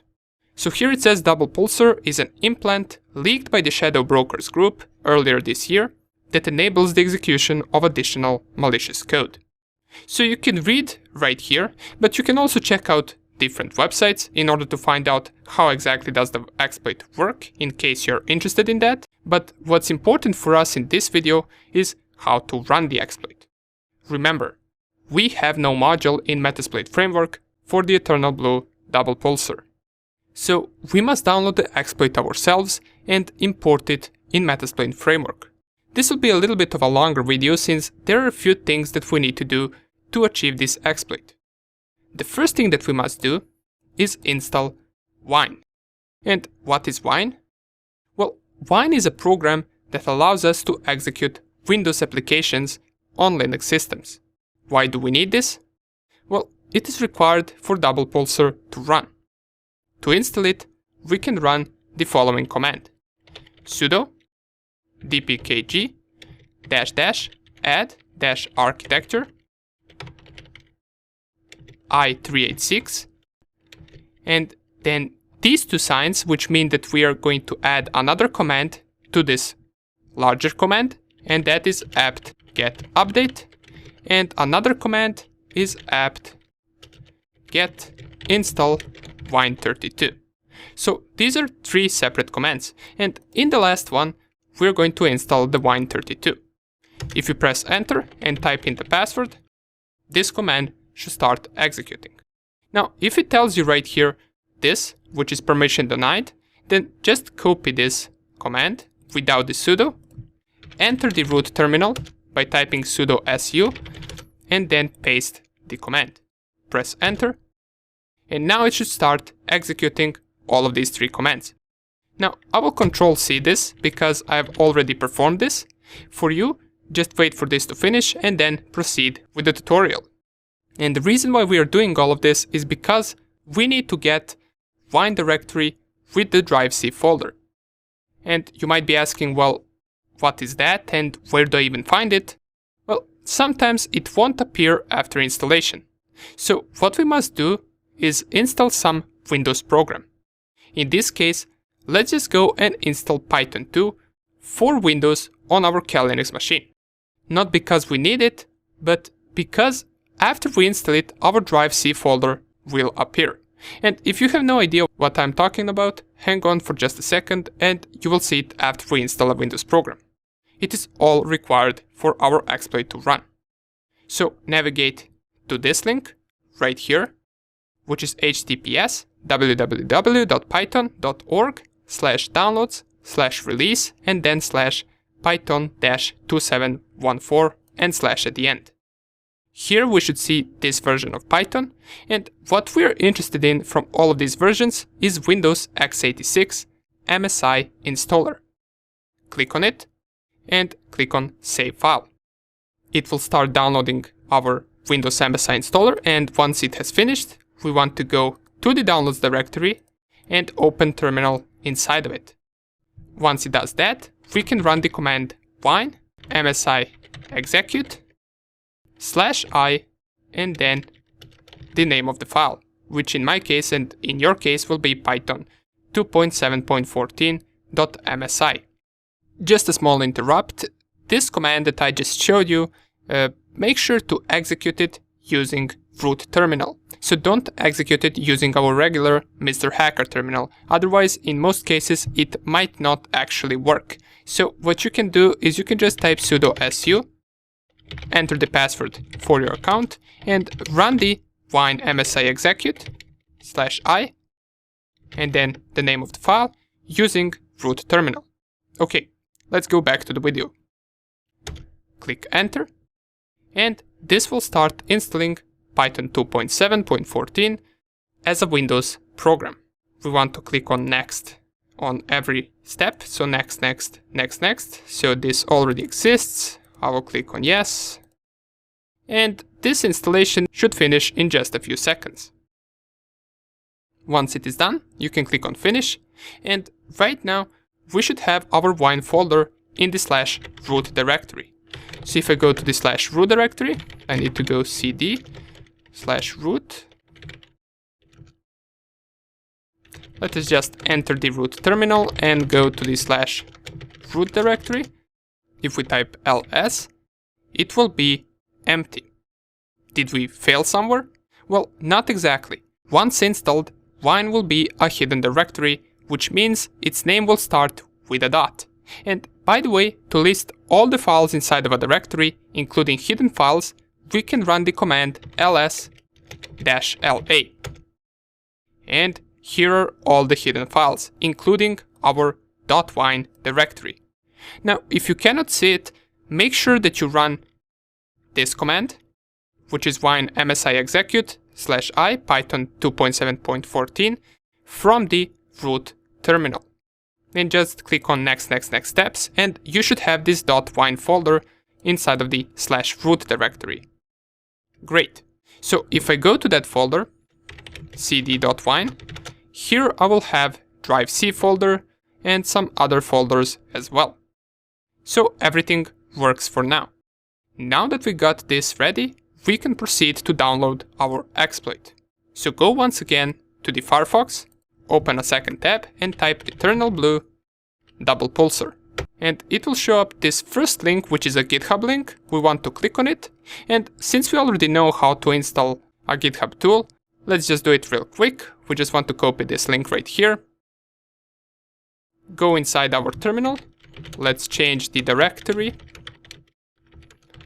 to the /home/Mr. Hacker/desktop directory. And once again, I would advise you to run all of these commands using root terminal, otherwise it might not work. And type git clone, paste the command, and it should download the eternal blue double pulsar tool for us. Now, we are not done yet. We must do some modification in order for this tool to be able to open in the Metasploit framework. If I type ls and change to the eternal blue double pulsar, right here we should have two interesting files. One of them is the Ruby file, which is the exploit itself, and the other one is this deps directory. Now this is a directory once again, it is not a file, and you cannot really see that from the root terminal because different file types are not different colors. And that is the only problematic thing. But nonetheless, what we must do is we must copy these two files. So let's go with copy deps first to the user share Metasploit framework, modules, exploits, Windows, and then SMB. And here we can copy the deps directory. And to copy a directory, you just need to add -r at the end. So once again, copying deps directory to the /user/share/Metasploit framework /modules/exploits /Windows and then /SMB. Click enter and it should copy the deps directory there. We want to do the same thing with the eternal blue Ruby file. So copy to the same directory modules, exploit, Windows, SMB, and here we want to copy it. Just for this file, you don't need to add the -r since it is a file and not a directory. Okay, great. There is one more location that we want to copy both of these files, so I will just type once again the same command, just this time I will switch the location to the /root directory. So I will copy the deps in the /root, add -r at the end, and I will copy the eternal blue to the /root directory as well. Great, now we should be ready to go. Let us open our MSF console. While this is opening, make sure that your Windows 7 machine is up and running, and let us straight away check out the IP address of this Windows 7 machine by typing ipconfig 192.168.1.8 for me. And what we want to do once the Metasploit framework opens up is we want to navigate to our eternal blue double pulsar exploit. And remember, we put it inside of the Windows exploit and SMB exploits. So what we can do is we can type use exploit Windows SMB, type the name of the exploit, which is eternal blue double pulsar. So just type eternal blue underscore double pulsar. Click enter. And now we got our exploit imported in Metasploit framework. This is an exploit that we didn't have before. Let us show information for it. As it says in the description, this module exploits a vulnerability on SMB version 1 and version 2 protocols through eternal blue. After that, double pulsar is used to inject remotely a malicious DLL. Great. Let's also show options to see what options we got. And up here, we got quite a few of them. And keep in mind that all of them are required. Now, here it tells us that we need to specify the path to the deps directory. So it seems that I made a mistake before. I copied it directly to the root directory and we had to copy the entire file. So what I'm going to do is I'm going to open a second terminal, enter the root terminal, go to the desktop of our Mr. Hacker account and copy this entire eternal blue double pulsar metasploit to the root directory. So copy eternal blue to the /root. Make sure to add -r because we're copying a directory, and right now this path should be good and we should not really change it. We can just leave it right here, since deps directory is inside of the eternal blue double pulsar directory and we just copied it to the root directory. So these two are good. Under the process inject, it tells us right here name of the process to inject to, and we must change to this process name right here for 64-bit machines. Since my Windows 7 machine is a 64-bit, I will type this name right here. And I will change the process to inject since it is not set right here by default. So type set process inject and paste the name of the process and press enter. If your Windows 7 machine is a 32-bit one, you can leave this wlms.exe process to inject to. The R hosts we already know to be the IP address, so 192.168.1.8. The R port we're going to leave to 445. The target architecture, if your Windows machine is a 32-bit, you can leave it to x86. My is 64-bit, so I will set the target architecture to x64. The wine path, and this is why we needed the wine for. We need to set the wine path in order for all of this to work. And right here it is set correctly. Remember, our .wine folder is inside of the root directory and the drive C folder is inside of the .wine directory. So this is something that we will not change. Another configuration that we want to do is this payload options right here. It is currently set to Windows Meterpreter Reverse TCP. And remember, in one of the last few videos, I told you that this is a payload for 32-bit Windows. If your Windows is 32-bit, once again, you don't need to change this, but if it is a 64-bit Windows, I want to type set payload Windows x64 / meterpreter / reverse TCP. Show options once again. Everything seems to be good now. You can also show targets if you want to, just to see what are all the possible targets that you can attack with this exploit. And once you check all of that out, you can just type run. This will launch our eternal blue double pulsar exploit on the target machine. It might take a few seconds for it to work. And here it is. Our Meterpreter session is once again open. Exploit works successfully and we can once again run the commands on the target system. We can enter a shell and get its command prompt. If I type who am I, it says that we're the system level account, so we're the highest privilege account once again. Great. Now I know that you're impatiently waiting for us to cover this Meterpreter shell and all of its commands, as well as the post-exploitation modules that we can run with it, but hang on for just a little bit more. We got 2 more exploits to cover and then we can proceed to creating our malicious files and using them as well as running post-exploitation modules. In the next video, we're going to cover an exploit called Blue Keep, which was discovered in 2019. See you there.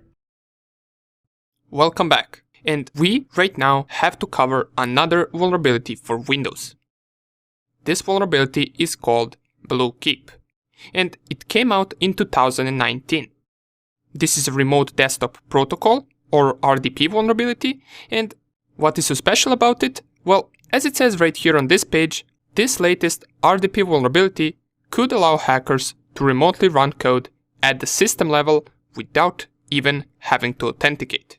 In other words, any unpatched Windows system from XP to Windows 7, so these are our targets, with an exposed RDP port is a potential target. So this is a serious vulnerability.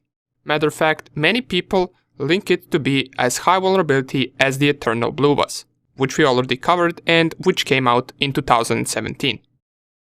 We can read more about it right here, but as usual, our most important thing is to see how we can exploit it. You can go to this page if you want to find out more about the Blue Keep vulnerability. It even gives some code examples as to what the vulnerability was and how it got patched. Down here, we can see what systems are affected. We got Windows 7, Windows Server 2008, Windows Server 2008 R2, Windows Server 2003, Windows Vista, and Windows XP. Exploit potential, it is a remote code execution, as the Eternal Blue was, and number of potential victims are around 1 million. Now, for this attack to work, there is one thing that needs to be enabled on the target system, and that thing is port 3389. Now, this port 3389 is used for remote desktop protocol, and it is often used inside of big and large companies. You will most likely never see it on home devices, unless it is purposely enabled, but in order for us to be able to exploit it, we must enable it on our Windows 7 machine. So what I'm going to do is go to my Windows 7 machine and open the Cal Linux as well. In order to see whether it is enabled, we can use our regular good old nmap, so we can type sudo nmap-ss 192.168.1 and let me check the IP address. ipconfig.8. Perform the scan on your Windows 7 machine, and in just a few seconds we should get results of which ports are open. And right here we do not see port 3389 being open. This means this target is not vulnerable, because that port is closed. In order to make it vulnerable, all we need to do is open the remote desktop protocol. So go to the control panel, system and security, then under the system, on the side you will see this remote settings, click on it, and down here check allow connections from computers running any version of remote desktop. By default, it should be don't allow connections to this computer. And as I already mentioned, many large companies have this enabled.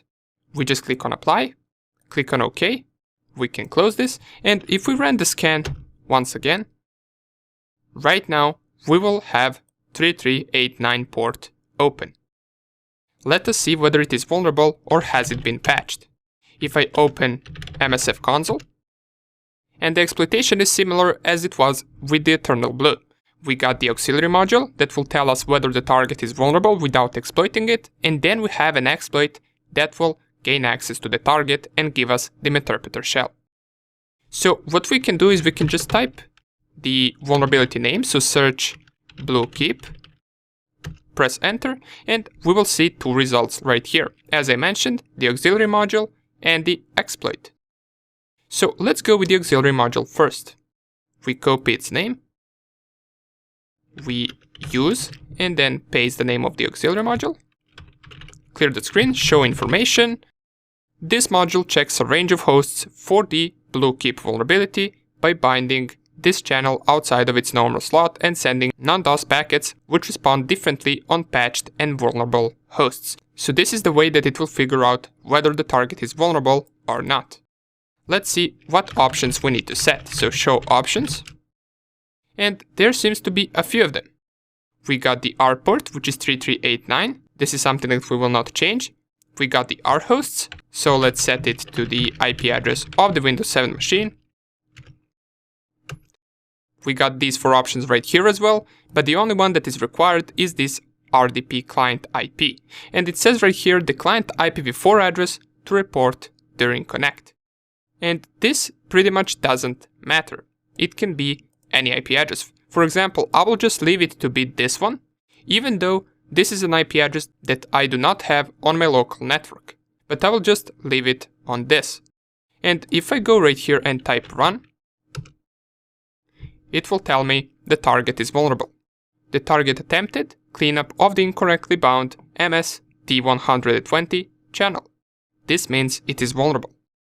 Let's use the exploit to gain access. So use exploit Windows RDP, and then let's check our possible options.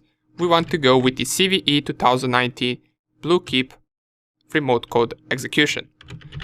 If I show info, down here it will tell you how exactly it exploits the target. And if I show our available options, so we got pretty much the same options as with the auxiliary module. We got the RDP client IP, which is this one, and we are not going to change it once again. These options are not required, so we're not going to specify them anyway. The R hosts we want to set to the IP address of Windows 7 machine. The R port is set correctly. The payload is set to Windows x64 Meterpreter reverse TCP, and this is also something that we do not want to change. Is this the only payload that will work? Well, most likely, since if I go to show targets, you will see that this exploit targets only 64-bit machines, so it will not be able to run on a 32-bit machine. So by this, it seems that 32-bit Windows 7 machines and Windows Servers 2008 are not vulnerable. Which we really don't care, because 99% of machines are 64-bit. And these targets right here is something that we must choose from. Now, this is for default and normal Windows machines. And right here we have targets for the virtual machines.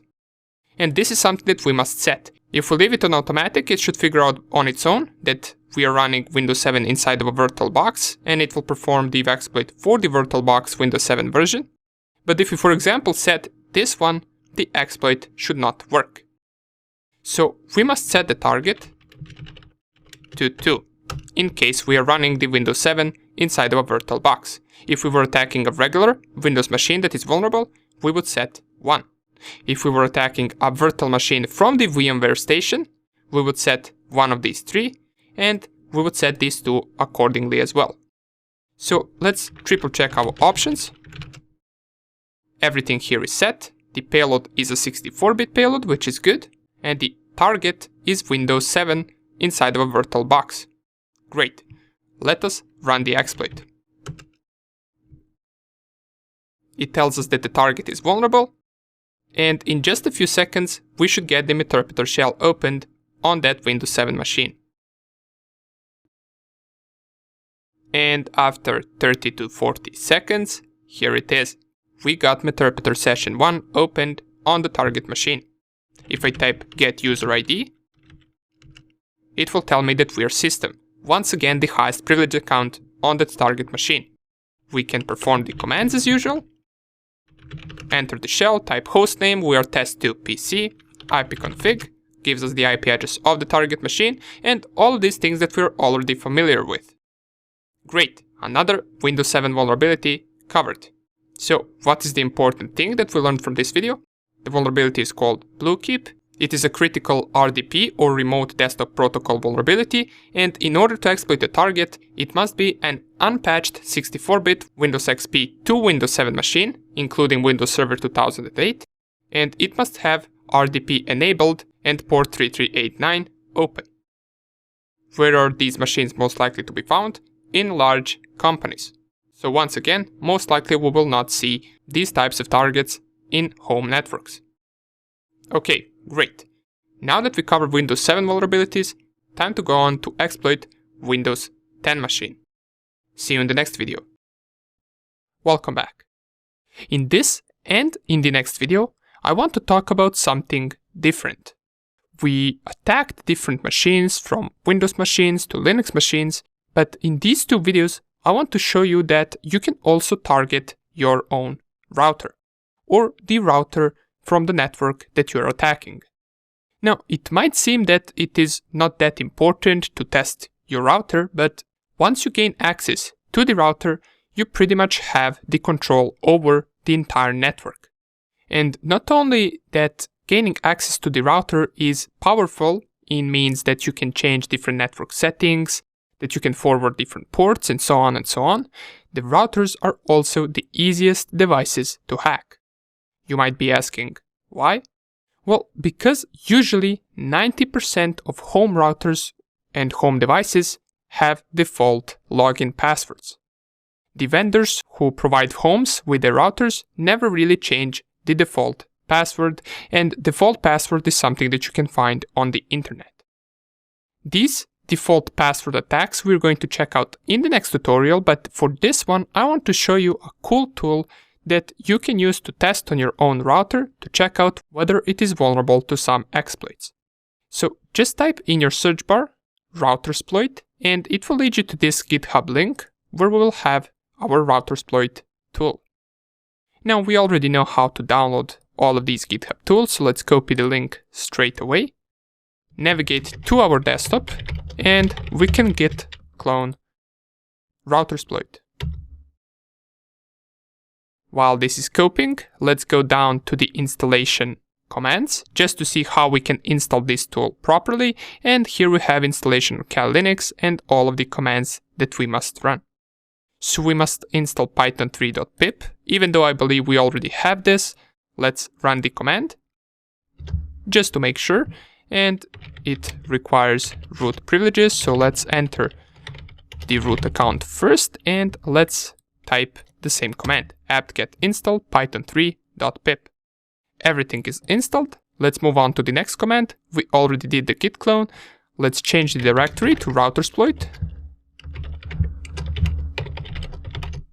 And the next command is python3 and then install the requirements. As we can see inside of the Routersploit directory, we have requirements.txt file. And whenever you have this requirements.txt, we already know that we must run this command to install all of the requirements from that file. Let's press enter. As soon as it installs all of these files that it needs, we should be ready to run the Routersploit tool, which is this rsf.py. Okay, so everything has finished, and let's python3 rsf.py. And you will notice that once you run this tool, it will open something that looks similar to the MSF console. We get this command line type, and here we can execute different commands. It says right here that it has 132 exploits, 4 scanners, 171 credential attacks, 4 generic attacks, 32 payloads, and 6 encoders.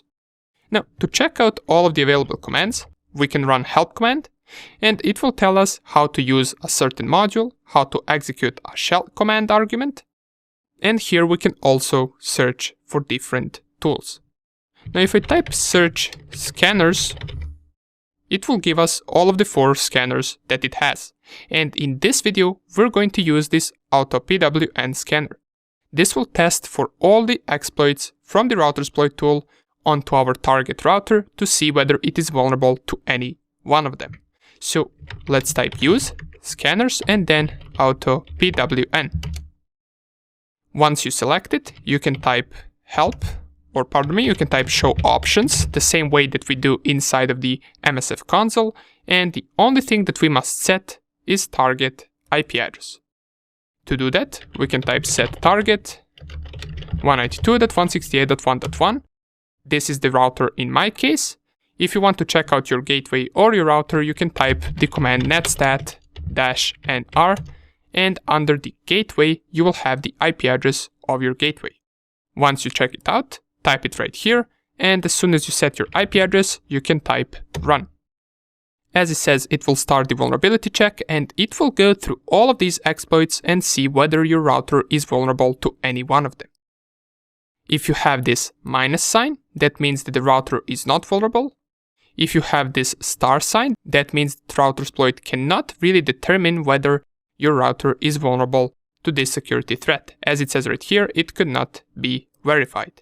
And if you have a plus sign, which we don't have at the moment, that means it found a security vulnerability for your router. In my case, I believe I don't have any at the moment, but you might find some vulnerability for the router. Let's wait for this scan to finish. And it is done. It says could not confirm any vulnerability and it couldn't find default credentials. And this part right here is not exactly true. We're going to check out default credentials in the next video. However, you can test these exploits with the routersploit tool. You can also check out these ones that says could not verify exploitability. This could possibly mean that they are vulnerable to these attacks, or this exploit is simply just not the type of exploit that targets your router. Okay, now that we covered the routersploit tool, we're going to see how we can gain access to the router with the default credentials vulnerability that at least 70 to 80% of home routers have. See you in the next video. Welcome back. Time to check out the default credentials vulnerability on your router. Now, this tutorial is something that you cannot follow, because this is going to be different for every type of router that someone has. I can just show you the process of how I went and discovered the default credentials, and you can try to do the same thing in order to see whether you can gain access to your router. So the first thing that I did is I typed netstat-nr to check out the IP address of my gateway, which is most likely going to be the IP address of your router. Then I went to Google Chrome and visited that IP address. If you do the same for your router, it will most likely lead you to some type of a login page where it will ask you for the username and the password. Once you type the username and the password, you will have access to the router settings and you will be able to change a few things here and there, from setting up wireless to port forwarding and similar settings like that. Now, if you haven't changed the default password for your router, you will most likely be able to find it on the internet. Which I did. I just searched the name of the router that I have right here, and I found the username to be telecom and password to be telecom. Nobody changed this username and password, therefore they're exactly the same. And we even get this warning that says a data breach on a site or app exposed your passwords. Chrome recommends changing your password for this IP address now. We're going to click on OK, and pretty much we already gained access to the router settings. We can set up the firewall, VLAN settings, we can check out different settings that we have right here. We have some security settings right here. We also get the port forwarding, which we can perform. And this is something that I tested on multiple home routers, and many of them appear to have default credentials where it allows you to log into the router and change these type of settings. But these are not the only default credentials that you can find. For example, if I go right here and I run an nmap scan with -st command on my router IP address, I will also discover that it has some ports open. For example, it has this telnet port open. We already know how we can connect to the telnet. We can type the command telnet and then the IP address of the target that we want to connect to. If I press enter, we will get another login screen. So if I type something like telecom, once again, it will tell me that the password is incorrect. So after 3 attempts, it simply just closes the connection to the router. And I figured, well, if the router default credentials weren't changed, then probably I can find the telnet credentials as well on the internet. And after a few minutes of Googling, I ran across this website where I scrolled a little bit down and I found this post that was posted by someone. It says my router name, which is this one, and we can compare it right here. It is the same name. And we get the username and password. We also get how we can enable the shell inside of that router. So let's give it a try. The username is admin and the password is this. Let's go and run telnet once again. Type username to be admin and password to be ztonpk. And here it is. We're inside of CLI. Now, the next thing that this person does is it types enable. Then it enters the password of ZTE and then it enables shell. Let's give it a try. If I type enable, type ZTE, and then shell, another login attempt. But luckily, this person also provided us with username and password for that. This is something that we will most likely never be able to brute force in case we didn't know, because this is a really strong username and strong password. However, it is default one, and this is something that we can find on the internet. For your router, of course, this will not be the same, but you can go through the same process of searching for the default credentials. Just figure out the name of your router, type it in Google, and try to find some default credentials. For example, we notice that I have open port SSH and Telnet. You might be able to target SSH and not Telnet, or you might be able to target some different port. It could all depend on your router. However, now I'm targeting Telnet, and let's go and type in the username and password that this person sent us. So I have it written on my left screen, and I will type FNNSD3ZX HNH168 NV31. For some reason it says bad username. Let's try once again. Maybe we typed something incorrectly. So let's go admin, password, let's enable. The password is ETE, and let's go into shell.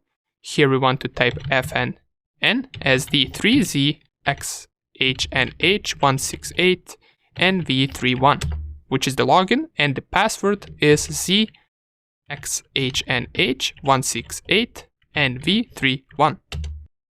And here we are. We are inside of the shell. If I type ls, we're going to be able to see the files on our router. I can type the ifconfig command to be able to see all of the interfaces that our router has. Here the first interface has the IP address of 192.168.1.1, and down here we're also going to be able to find the public IP address, which is right here. Okay, great. We have gained access to the router. We can also go and change directories to different directories if we want to. We can run different commands that you can usually run from your terminal, and that's how you can gain access to your router with default credentials. Now give it a try on your own router. Try searching the name of the router. First try logging into this page right here, which will grant you an access to some of the router settings.